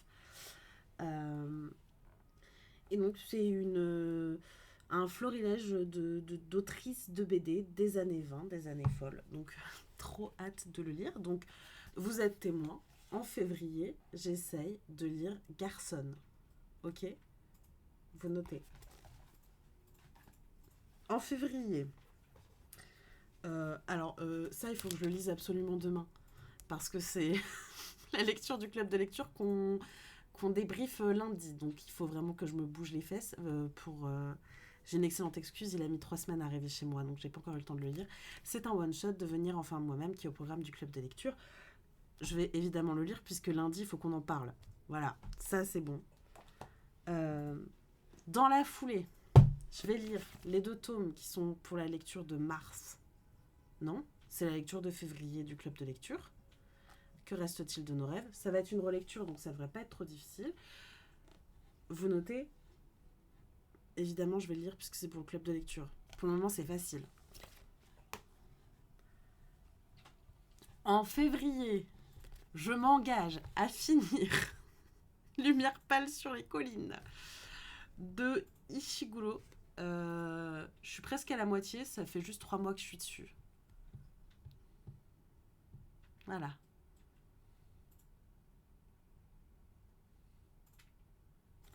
Donc, il serait temps que je le termine. En plus, c'est vachement bien. Donc, qu'est-ce que je fous? Je sais pas. Faudrait au moins que j'arrive à nouveau à lire au moins un roman par mois. Vous voyez? Donc, je m'engage. Je vais le finir. Je vais lire Mes forêts d'Hélène Dorion, recueil de poèmes. Ça se lit vite en plus. Que j'avais dit que je lirais en janvier, que je n'ai pas lu en janvier. Donc je m'engage auprès de vous. Je vais le lire pour vous en parler. Je m'engage à continuer vie d'ensemble. Oui, c'est mon programme politique culturel, exactement. Je m'engage à lire les 2 tomes que j'ai achetés en décembre de Vie d'ensemble pour continuer la série parce que je crois qu'on est au volume 5 maintenant. Merci Chloé, je vais me garder le lien. Bref, il serait temps que je le lise en fait. J'ai beaucoup aimé le premier tome, j'aime beaucoup les histoires où il se passe rien. Donc go en fait, genre juste faut que j'avance. Et je m'engage à lire la suite de La Belle et le Badass, qu'en plus Panini m'envoie gracieusement, donc je suis vraiment la pire. C'est-à-dire que ça, c'est des cadeaux de la part de Panini. Bah, faut que je les lise, que je vous en parle. En plus, la série me fait mourir de rire. Genre, qu'est-ce que j'attends? Je ne sais pas. Voilà. Et aussi, je m'engage. En lecture, on va pas aller plus loin. Si j'arrive à lire un Tezuka, j'arriverai à lire un Tezuka. Si j'y arrive pas, c'est pas grave. Je m'engage aussi, parce que ce n'est pas bien. Et là, Chloé, tu m'en es témoin. Chloé et moi, on fait du journaling toutes les deux. Moi, j'aime bien recenser, vous le savez, dans mon journal, plein de trucs. Mon journal, je n'y ai pas touché depuis le 20 décembre, date de mon anniversaire. J'ai juste dessiné des yeux là pour... vous voyez rien. Attendez. J'ai juste dessiné un petit peu des yeux pour garder la main. Je n'ai rien foutu dans mon carnet depuis 1 mois et demi. Alors que c'est une activité qui me fait un bien fou. Parce que je peins, j'écris, je pose des souvenirs, j'aime trop, voilà, ça me fait trop plaisir de faire ça. Je ne le fais plus, ça ne va pas du tout. Donc je m'engage aussi à reprendre 2 heures par semaine au mois de février pour remplir mon journal ou faire de la peinture. Parce qu'en plus, j'ai acheté du matériel. Là, j'ai fait cette petite carte récemment. Je comprends pas pourquoi la lumière elle est aussi flashante ce soir. Peindre, c'est une activité qui me fait énormément de bien. Et évidemment, J'ai fait ça, j'ai fait oh bah ils sont bien mes nouveaux pinceaux et j'y ai pas retouché depuis. Ça ne va pas du tout. Parce que je vous rappelle que ça fait des années. Coucou Morgane, y a pas de souci. Ça fait hyper longtemps que je veux pouvoir proposer. Enfin, c'est peut-être un rêve un peu illusoire, mais en fait j'ai envie de faire quelques prints de mes peintures parce que euh, bah je trouve ce que je fais c'est joli. J'ai le droit de dire ça.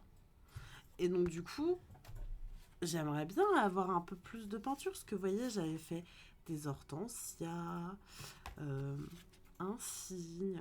Putain, je comprends pas pourquoi vous voyez aussi mal. Des pivoines, des lys. On voit encore moins bien. Des coquelicots. Bref, j'adore peindre, ça me fait un bien fou. Seulement, j'ai plein d'idées de projets de peinture et je me mets jamais dessus. Donc, février, on s'engage à réviser pour mon concours, lire les bouquins et me remettre à faire mon journal et à peindre. Vous êtes témoin. Donc, c'est pas bien ce que je fais. De toute façon, je me mets pas la pression, en vrai, je vous dis ça, mais c'est parce que c'est des objectifs que je pense atteignables et que j'aimerais atteindre pour retravailler ma concentration, éviter les épisodes dissociatifs aussi, sachant qu'en plus les journées elles rallongent. Vous voyez ce que je veux dire? Et en fait, ça fait longtemps que j'ai envie de proposer des petits prints de mes cartes parce que j'adore offrir des cartes ou des petits cadeaux peints à mes amis. Et le truc, c'est que je procrastine sur ce projet depuis longtemps, mais comme je procrastine depuis des années sur mon projet de recueil de poésie, alors que peindre et dessiner, ça me fait vachement de bien, que faut pas que je le perde parce que j'ai récupéré mon habilité à le faire grâce à l'art-thérapie quand j'étais hospitalisée en psychiatrie. Et il faut que je reste sur cette ligne-là pour aller mieux aussi. Donc, je me dis, voilà, je prends un engagement auprès de vous et on voit ce que ça donne.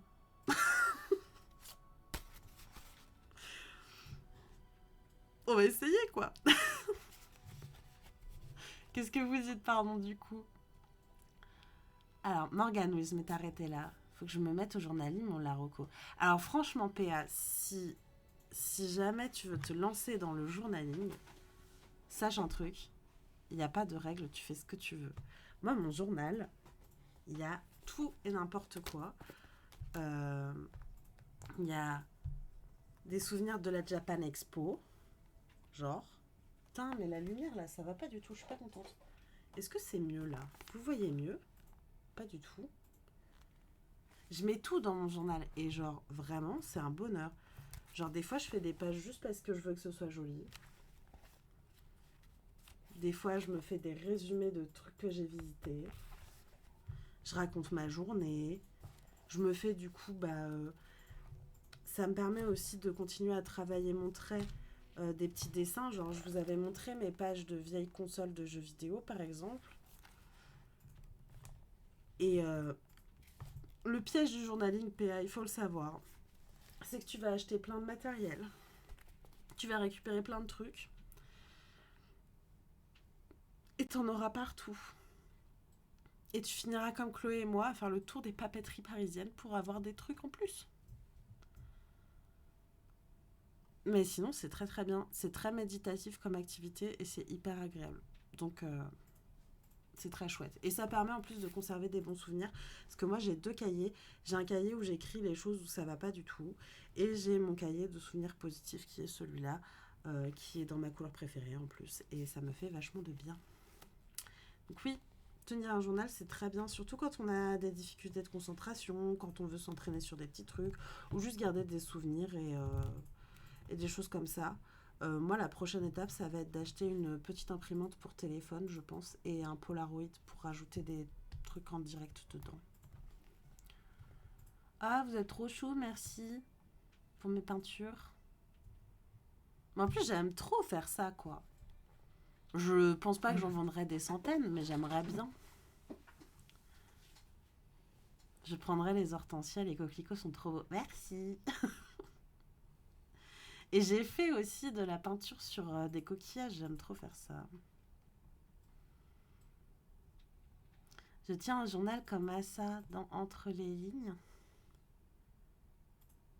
Ah, merci Mac, j'avais pas vu ton message. Le niveau est dingue en plus. Merci.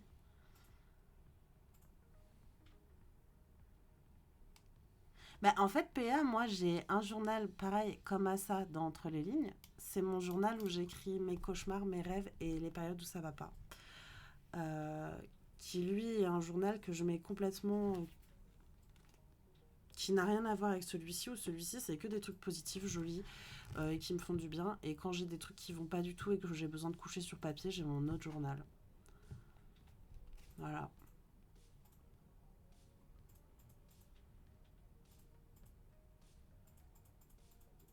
En vrai, dessiner, ça rajoute des trucs. Après, faut avoir le temps aussi. Moi, c'est vrai que d'habitude, je me fais une page de journal le dimanche. Puis tu colles des trucs, t'écris, tu dessines. Genre là, c'est ma page d'un week-end à Rennes avec ma meilleure amie. Je mets mes fringues, ce qu'on a fait, des feuilles que j'ai ramassées à Rennes. Genre, tu mets tout ce que tu veux. Hein. De toute façon, c'est à toi. Donc voilà. Donc je prends beaucoup d'engagement pour le mois de février auprès de vous. La priorité sera évidemment mes révisions. Mais, euh, you go girl. On va y arriver. On va y arriver. Et pour le projet de print, par contre, ça, je m'y engage pas sur le mois de février. Hein, j'espère qu'on s'est bien compris là-dessus. Euh, Juste me remettre à faire des petites peintures, ce sera déjà très bien. Surtout que là, j'ai commencé à faire des bouquets. Alors, je sais pas si vous voyez les inspirations, mais c'est clairement inspiré des porcelaines de Limoges. Hein. Voilà, j'aime bien les vieux trucs. Euh, et donc, voilà, reprendre ça. Ça me fera du bien et j'espère aussi pouvoir faire un musée sur ce mois de février. Maintenant, je m'engage sur plein de trucs et je me rends compte que le mois de février il est vachement court.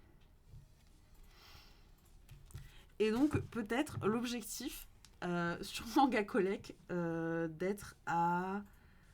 Je suis à combien 97 tomes à lire.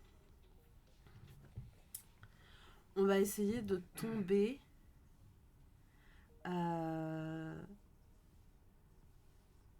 à 90. Ok. J'essaye de tomber à 90 tomes à lire sur ma palle. Euh, sur ma palle Manga Collect. Ça implique de ne pas racheter de manga sur ce mois-ci, sinon ça va encore augmenter. On va faire ce qu'on peut. On va faire ce qu'on peut. On est déjà le 7 en plus. Oui, non mais Morgane, à cœur vaillant, rien d'impossible, d'accord. Je vais y arriver.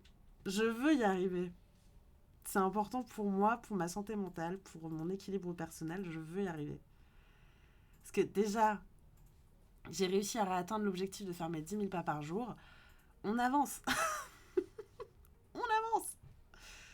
Et encore, je vous ai pas dit, j'aimerais me remettre à faire de la couture et à apprendre le tricot aussi, mais on va pas faire ça sur le mois de février parce que là, on va vraiment pas s'en sortir. Vous allez me retrouver au bilan culturel pour février en PLS. On va faire ça, moi allongé au sol et vous au sol à côté de moi. Donc, tranquille. On va y arriver, ok? Je me suis engagée auprès de vous, j'ai plus le choix. Voilà. Je me punis un peu quand même. Heureusement que j'ai pas une vie sociale de malade, hein, parce que je vous assure que sinon je pourrais pas faire ça. Hein. Donc voilà, c'était le petit bilan culturel du mois de janvier, qui n'était pas exceptionnel, ma foi. Mais bon, on fait ce qu'on peut. Ah, mais Max, c'est trop gentil. Je suis à deux doigts de te montrer mes peintures, mes autres peintures. Est-ce que je te montre mes autres peintures? Est-ce que vous voulez voir mes autres peintures? On va jamais couper ce stream. Parce que là, j'en ai quelques-unes qui traînent. Est-ce que je vais baquer des fleurs? Ah non, mais Morgane, mais c'est mon enfer le plus total, ça. Avoir des hobbies et une vie sociale, impossible.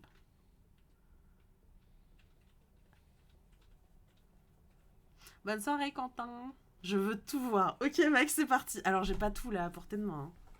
Hein. Désolée pour les gens qui en ont rien à foutre. Alors, faut pas que je casse tout ce que j'ai autour de moi. Qu'est-ce que j'ai là? Ah si, attends.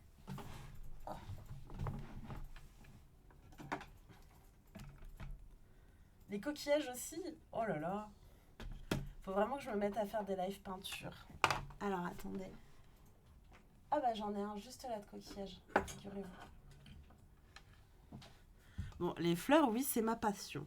Donc là, on a une toute petite rose. Attendez, je sais c'est quoi qui fait le reflet là en fait. Eh, c'est vachement mieux, non? Donc, est-ce que ça va faire le point? Pour le moment, on est encore dans les fleurs. Donc, c'est une petite rose. J'ai fait une boîte avec un petit signe. Ça ne sert à rien, elle est vide. Mais c'est joli. Voilà. Là aussi, petite pivoine. Violette. Ça, c'est une fleur qui n'existe pas et que j'ai faite parce que je me disais ce serait joli. On dirait un peu une des fleurs avec coquillage. Avec des perles au milieu. Tadam. Ça, c'est les fleurs. Ça avait pensé. Si jamais tu viens à Dijon pour l'école des greffes, on a le musée des beaux-arts avec super peinture. Mais Hortense, je n'attends que ça en fait. Mon objectif, c'est de faire tous les musées du monde. Je pense que je serais morte avant, mais j'aimerais beaucoup. Les musées des beaux-arts, c'est trop bien, il y a plein de trucs. Alors après, j'ai quoi? Ça, après, c'est des peintures un peu moins... Ah, attendez, si. Du coup, je vous parlais des coquillages. J'en ai offert un à Chloé pour son anniversaire l'année dernière, je crois. En fait, je récupère des coquilles Saint-Jacques sur lesquelles je peins des fleurs pour faire des sortes de vide-poche ou de trucs que vous pouvez accrocher au mur. C'est très chiant à peindre, voilà, parce que en fait, il y a du relief, comme vous pouvez le constater. Donc ça, c'est des roses.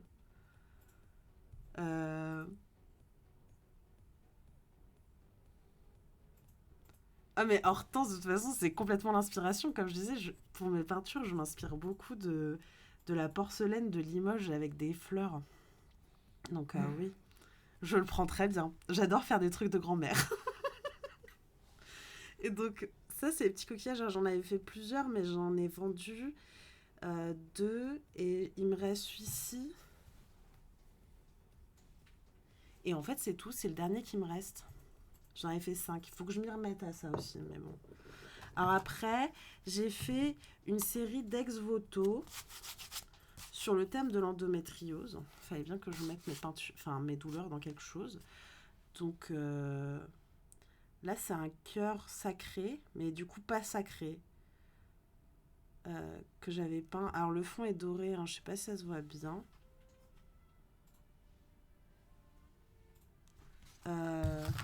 Du sang menstruel. D'ailleurs, ça se met dans ce sens-là, puisqu'il y a un coucher de soleil derrière. Un utérus. Sacré, l'utérus, ma foi. Et j'avais fait celle-ci pour conclure. Sur l'endo. Voilà. Alors, vous constaterez, je suis beaucoup plus à l'aise sur les petits formats. Qu'est-ce que j'ai d'autre là? J'ai un autoportrait très shoujoesque. Voilà. À l'époque où je me faisais encore les cheveux au burn. Cette époque est finie désormais parce que j'ai trop de cheveux blancs. Et j'ai aussi celle-ci qui est un peu plus grande.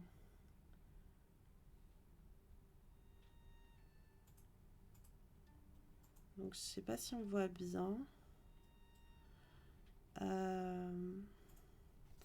Et celle-ci, en fait, ma référence, c'est une peinture... Putain, ils ont pris la poussière. Hein. C'est une peinture de Dali, en fait, où il avait fait un Christ en croix. Et moi, j'ai fait une femme crucifiée. mais avec des fleurs. Voilà. Et vous voyez, ça fait une forme d'œuf. Il fait ça. J'ai quoi là? Alors, il est complètement en vrac parce qu'il s'est décollé, mais j'ai un lever de soleil aussi. C'est un ciel, ça. J'adore faire des cieux. Voilà. Et ça, j'en avais fait un autre chez ma meilleure amie. Elle en a pas une reproduction, mais elle en a un dans le même style aussi que j'avais fait pour chez elle. Et après, j'en ai d'autres qui sont accrochés. Est-ce que j'ai des croches pour vous? Bougez pas.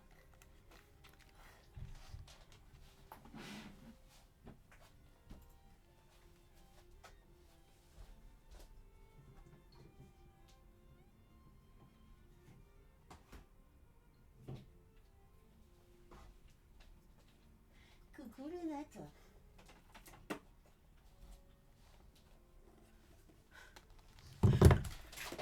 Je casse tout. Bientôt l'expo. Non mais vous êtes malade. C'est trop gentil, mais c'est joli, mais je pense pas que ça mérite d'être exposé. Alors si, j'ai commencé une série avec des insectes. Ça, c'est un lucane. Alors, le lucane n'existe absolument pas dans ces couleurs-là. C'est un insecte qui est plutôt dans des teintes marron. Mais moi, je l'ai fait vert... Putain, on voit pas bien, c'est dommage. Dans des nuances de vert brillant et irisé. Après, j'ai quoi J'ai fait ça. C'est pas mon préf. C'est quand je reprenais la peinture, ça, il y a 3 ans, donc il y a 2 ans. Donc du coup, j'avais perdu un peu mes habitudes. J'ai celui-ci que j'ai décliné de plein de manières.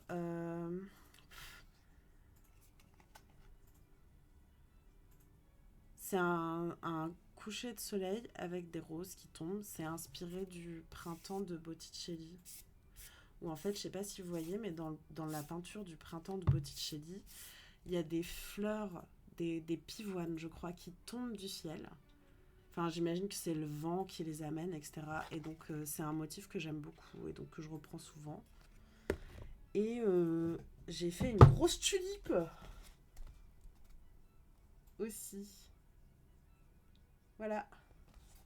Je peux pas vous montrer tout, parce que j'en ai qui sont cachés. Mais en gros, voilà ce que je fais en peinture. Et que j'aimerais pouvoir proposer en print. Parce que je pense pas que ça mérite d'être exposé, mais... Et en fait, c'est dans la continuité de mon travail de poésie, tout ça. Mais ma poésie, je la montre pas. Mais c'est une sorte de tout. C'est ma thérapie. J'adore. Merci, c'est trop chou. En vrai, je les aime beaucoup, ces peintures. J'aimerais pouvoir consacrer ma vie à juste faire ça et à écrire et à faire des streams et pas travailler. Je ne peux pas, il faut que je mange. Mais donc, voilà, le projet de petite boutique aboutira certainement un jour et je récupère du coup plein de... Vous voyez, ça c'était une boîte de chocolat à la base. Et j'en ai fait juste une boîte déco. Et donc, peut-être à terme, je mettrai des trucs à vendre. Le problème, c'est que j'ai pas du tout mon profil Insta et tout est mis sur le manga. Du coup, c'est un peu compliqué de trouver un public sur ça. Et il faudrait peut-être que je fasse un truc à part et tout. Et j'ai pas méga le courage de faire tout ça pour le moment. Mais vous serez tenu au courant si jamais c'est des projets qui évoluent dans le sens dans lequel je veux qu'ils évoluent, voilà. Vous aurez des peintures de grand-mère chez vous, faites par une trentenaire. Et enfin voilà, j'ai des motifs un peu récurrents, genre les couchers de soleil, les fleurs, L'objectif à terme, ce serait de vous proposer en fait des peintures par saison, avec des fleurs saisonnières, des trucs comme ça. Enfin, j'ai plein d'idées, mais comme beaucoup de choses, j'ai plein d'idées, mais j'ai pas le temps de les faire aboutir, donc voilà. C'est mon problème à moi. Et d'ailleurs, sur ces streams, je veux absolument faire des streams peinture, mais il faut que je trouve une installation pour avoir une caméra zénithale, en fait, pour que vous puissiez avoir un plan du dessus et un plan sur le côté en face pour ça, parce que j'aimerais. Enfin, en fait, je pense que ce serait trop chouette de pouvoir faire des live peinture ou journaling ou quoi. Donc, c'est toujours un projet. Faut juste que j'investisse dans le matériel et je peux pas mettre mon argent dans tout ce que je veux. Voilà. Ça viendra. Voilà, voilà. Désolée, du coup, le bilan culturel a complètement dérivé, mais j'espère que ça vous dérange pas. Oh, bah de rien, Mac, avec plaisir. Enfin, je montre pas trop, à part sur Instagram, ce que je fais en peinture, mais merci beaucoup.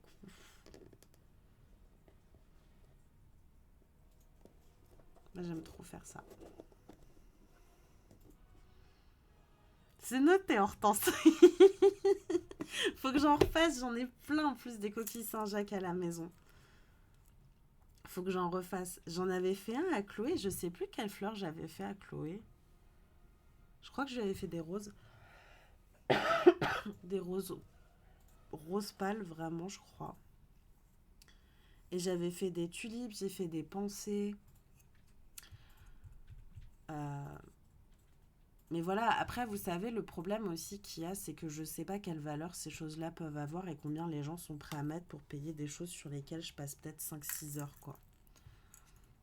C'est aussi toujours ça le problème quand on fait des trucs artistiques. Je me prétends pas artiste, hein, mais du coup, c'est aussi pour ça que j'avance pas du tout sur mon projet de boutique pour mes peintures ou quoi.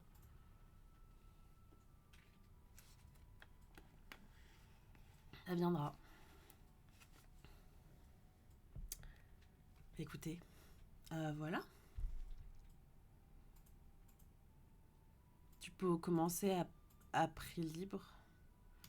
Bah ouais, mais en fait, enfin, tu vois, le truc PA avec le prix libre, c'est que si ça me permet pas de rembourser mon matériel, du coup, c'est compliqué aussi.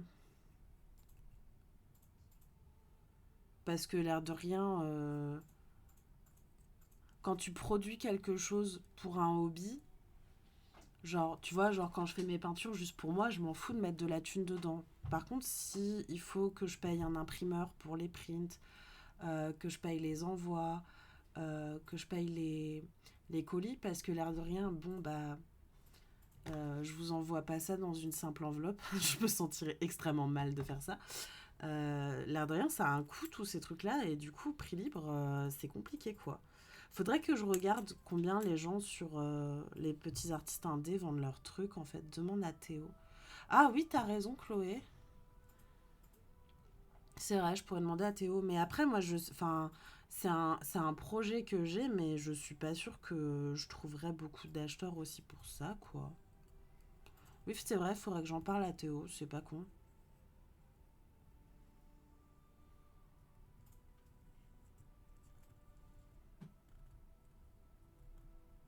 Parce que bon, moi, je pars un peu du principe que je fais des croûtes, vous voyez.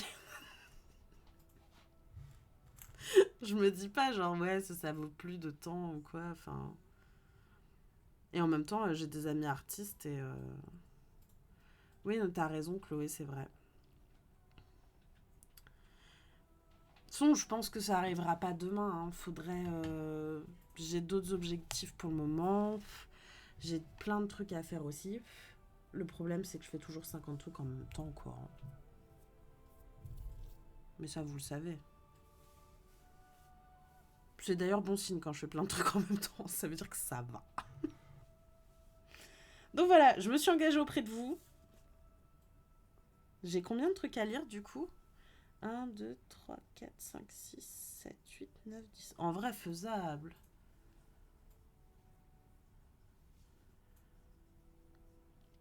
Oui, oui, non, mais Chloé, complètement, ça j'en suis bien consciente, ouais.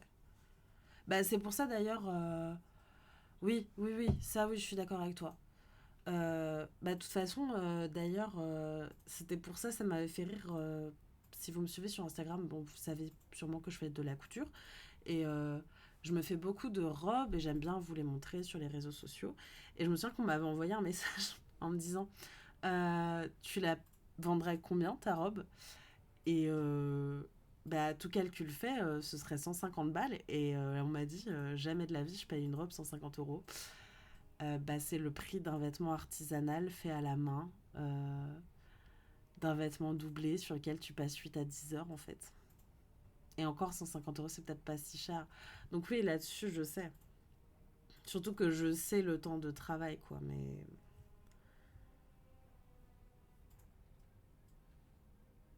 Mais en vrai, à Hortense, 400 balles, c'est le prix, quoi. Enfin, pour moi. Moi, je pense, enfin, je sais le travail que ça demande. En plus, faire un manteau, c'est pas du flou, quoi. T'es sur un travail de tailleur. Donc 400 balles, en fait, c'est un bon prix pour un manteau de qualité. Surtout si les matériaux, c'est des matériaux genre de la laine ou des trucs comme ça, quoi, en fait. Ah, mais moi, je suis d'accord avec vous. Pour moi, ça va. Mais en fait, je pense que les gens aujourd'hui, surtout au niveau du vêtement, ont tellement l'habitude de pouvoir avoir des choses euh, euh, très bon marché et pas du tout travaillées que du coup, pour eux, tu dis 150 euros une robe, ça leur paraît dingue, alors qu'en fait, si tu prends le prix du tissu, le prix des fils, le prix de l'électricité de la machine que tu utilises, le temps que tu passes à faire ton repassage aussi, parce que il faut tout repasser quand tu fais de la couture, le travail sur la doublure, etc. Bah ouais, 150 euros, c'est un bon minimum en fait. Mais je suis capable de mesurer ça pour un vêtement sur la peinture, un peu moins, vous voyez. Parce qu'un vêtement, je dirais que ça a plus d'utilité peut-être que une jolie boîte avec un scarabée dessus, quoi. Bisous ma Chloé, bonne soirée à Vincent et toi. Merci d'être passé. Mais je suis d'accord avec vous, hein. Après, c'est juste une question de ce qu'on est prêt à mettre dans quoi, hein. Moi, mettre 150 euros dans un vêtement, ça me gêne pas. Après, j'achète que de l'occasion, donc je mets très rarement autant d'argent, mais un manteau à 400 balles, pas de souci, hein. Moi, j'ai un manteau que j'ai qui appartenait à ma génitrice avant. Le manteau, il a 20 ans. C'était un Alain Manoukian à l'époque. Je pense qu'elle l'avait payé 200 euros. Le truc, ça fait 20 ans, il tient toujours le coup. La doublure s'abîme à peine depuis cette année. Donc oui, quand tu mets du prix, tu sais que ça tient, hein.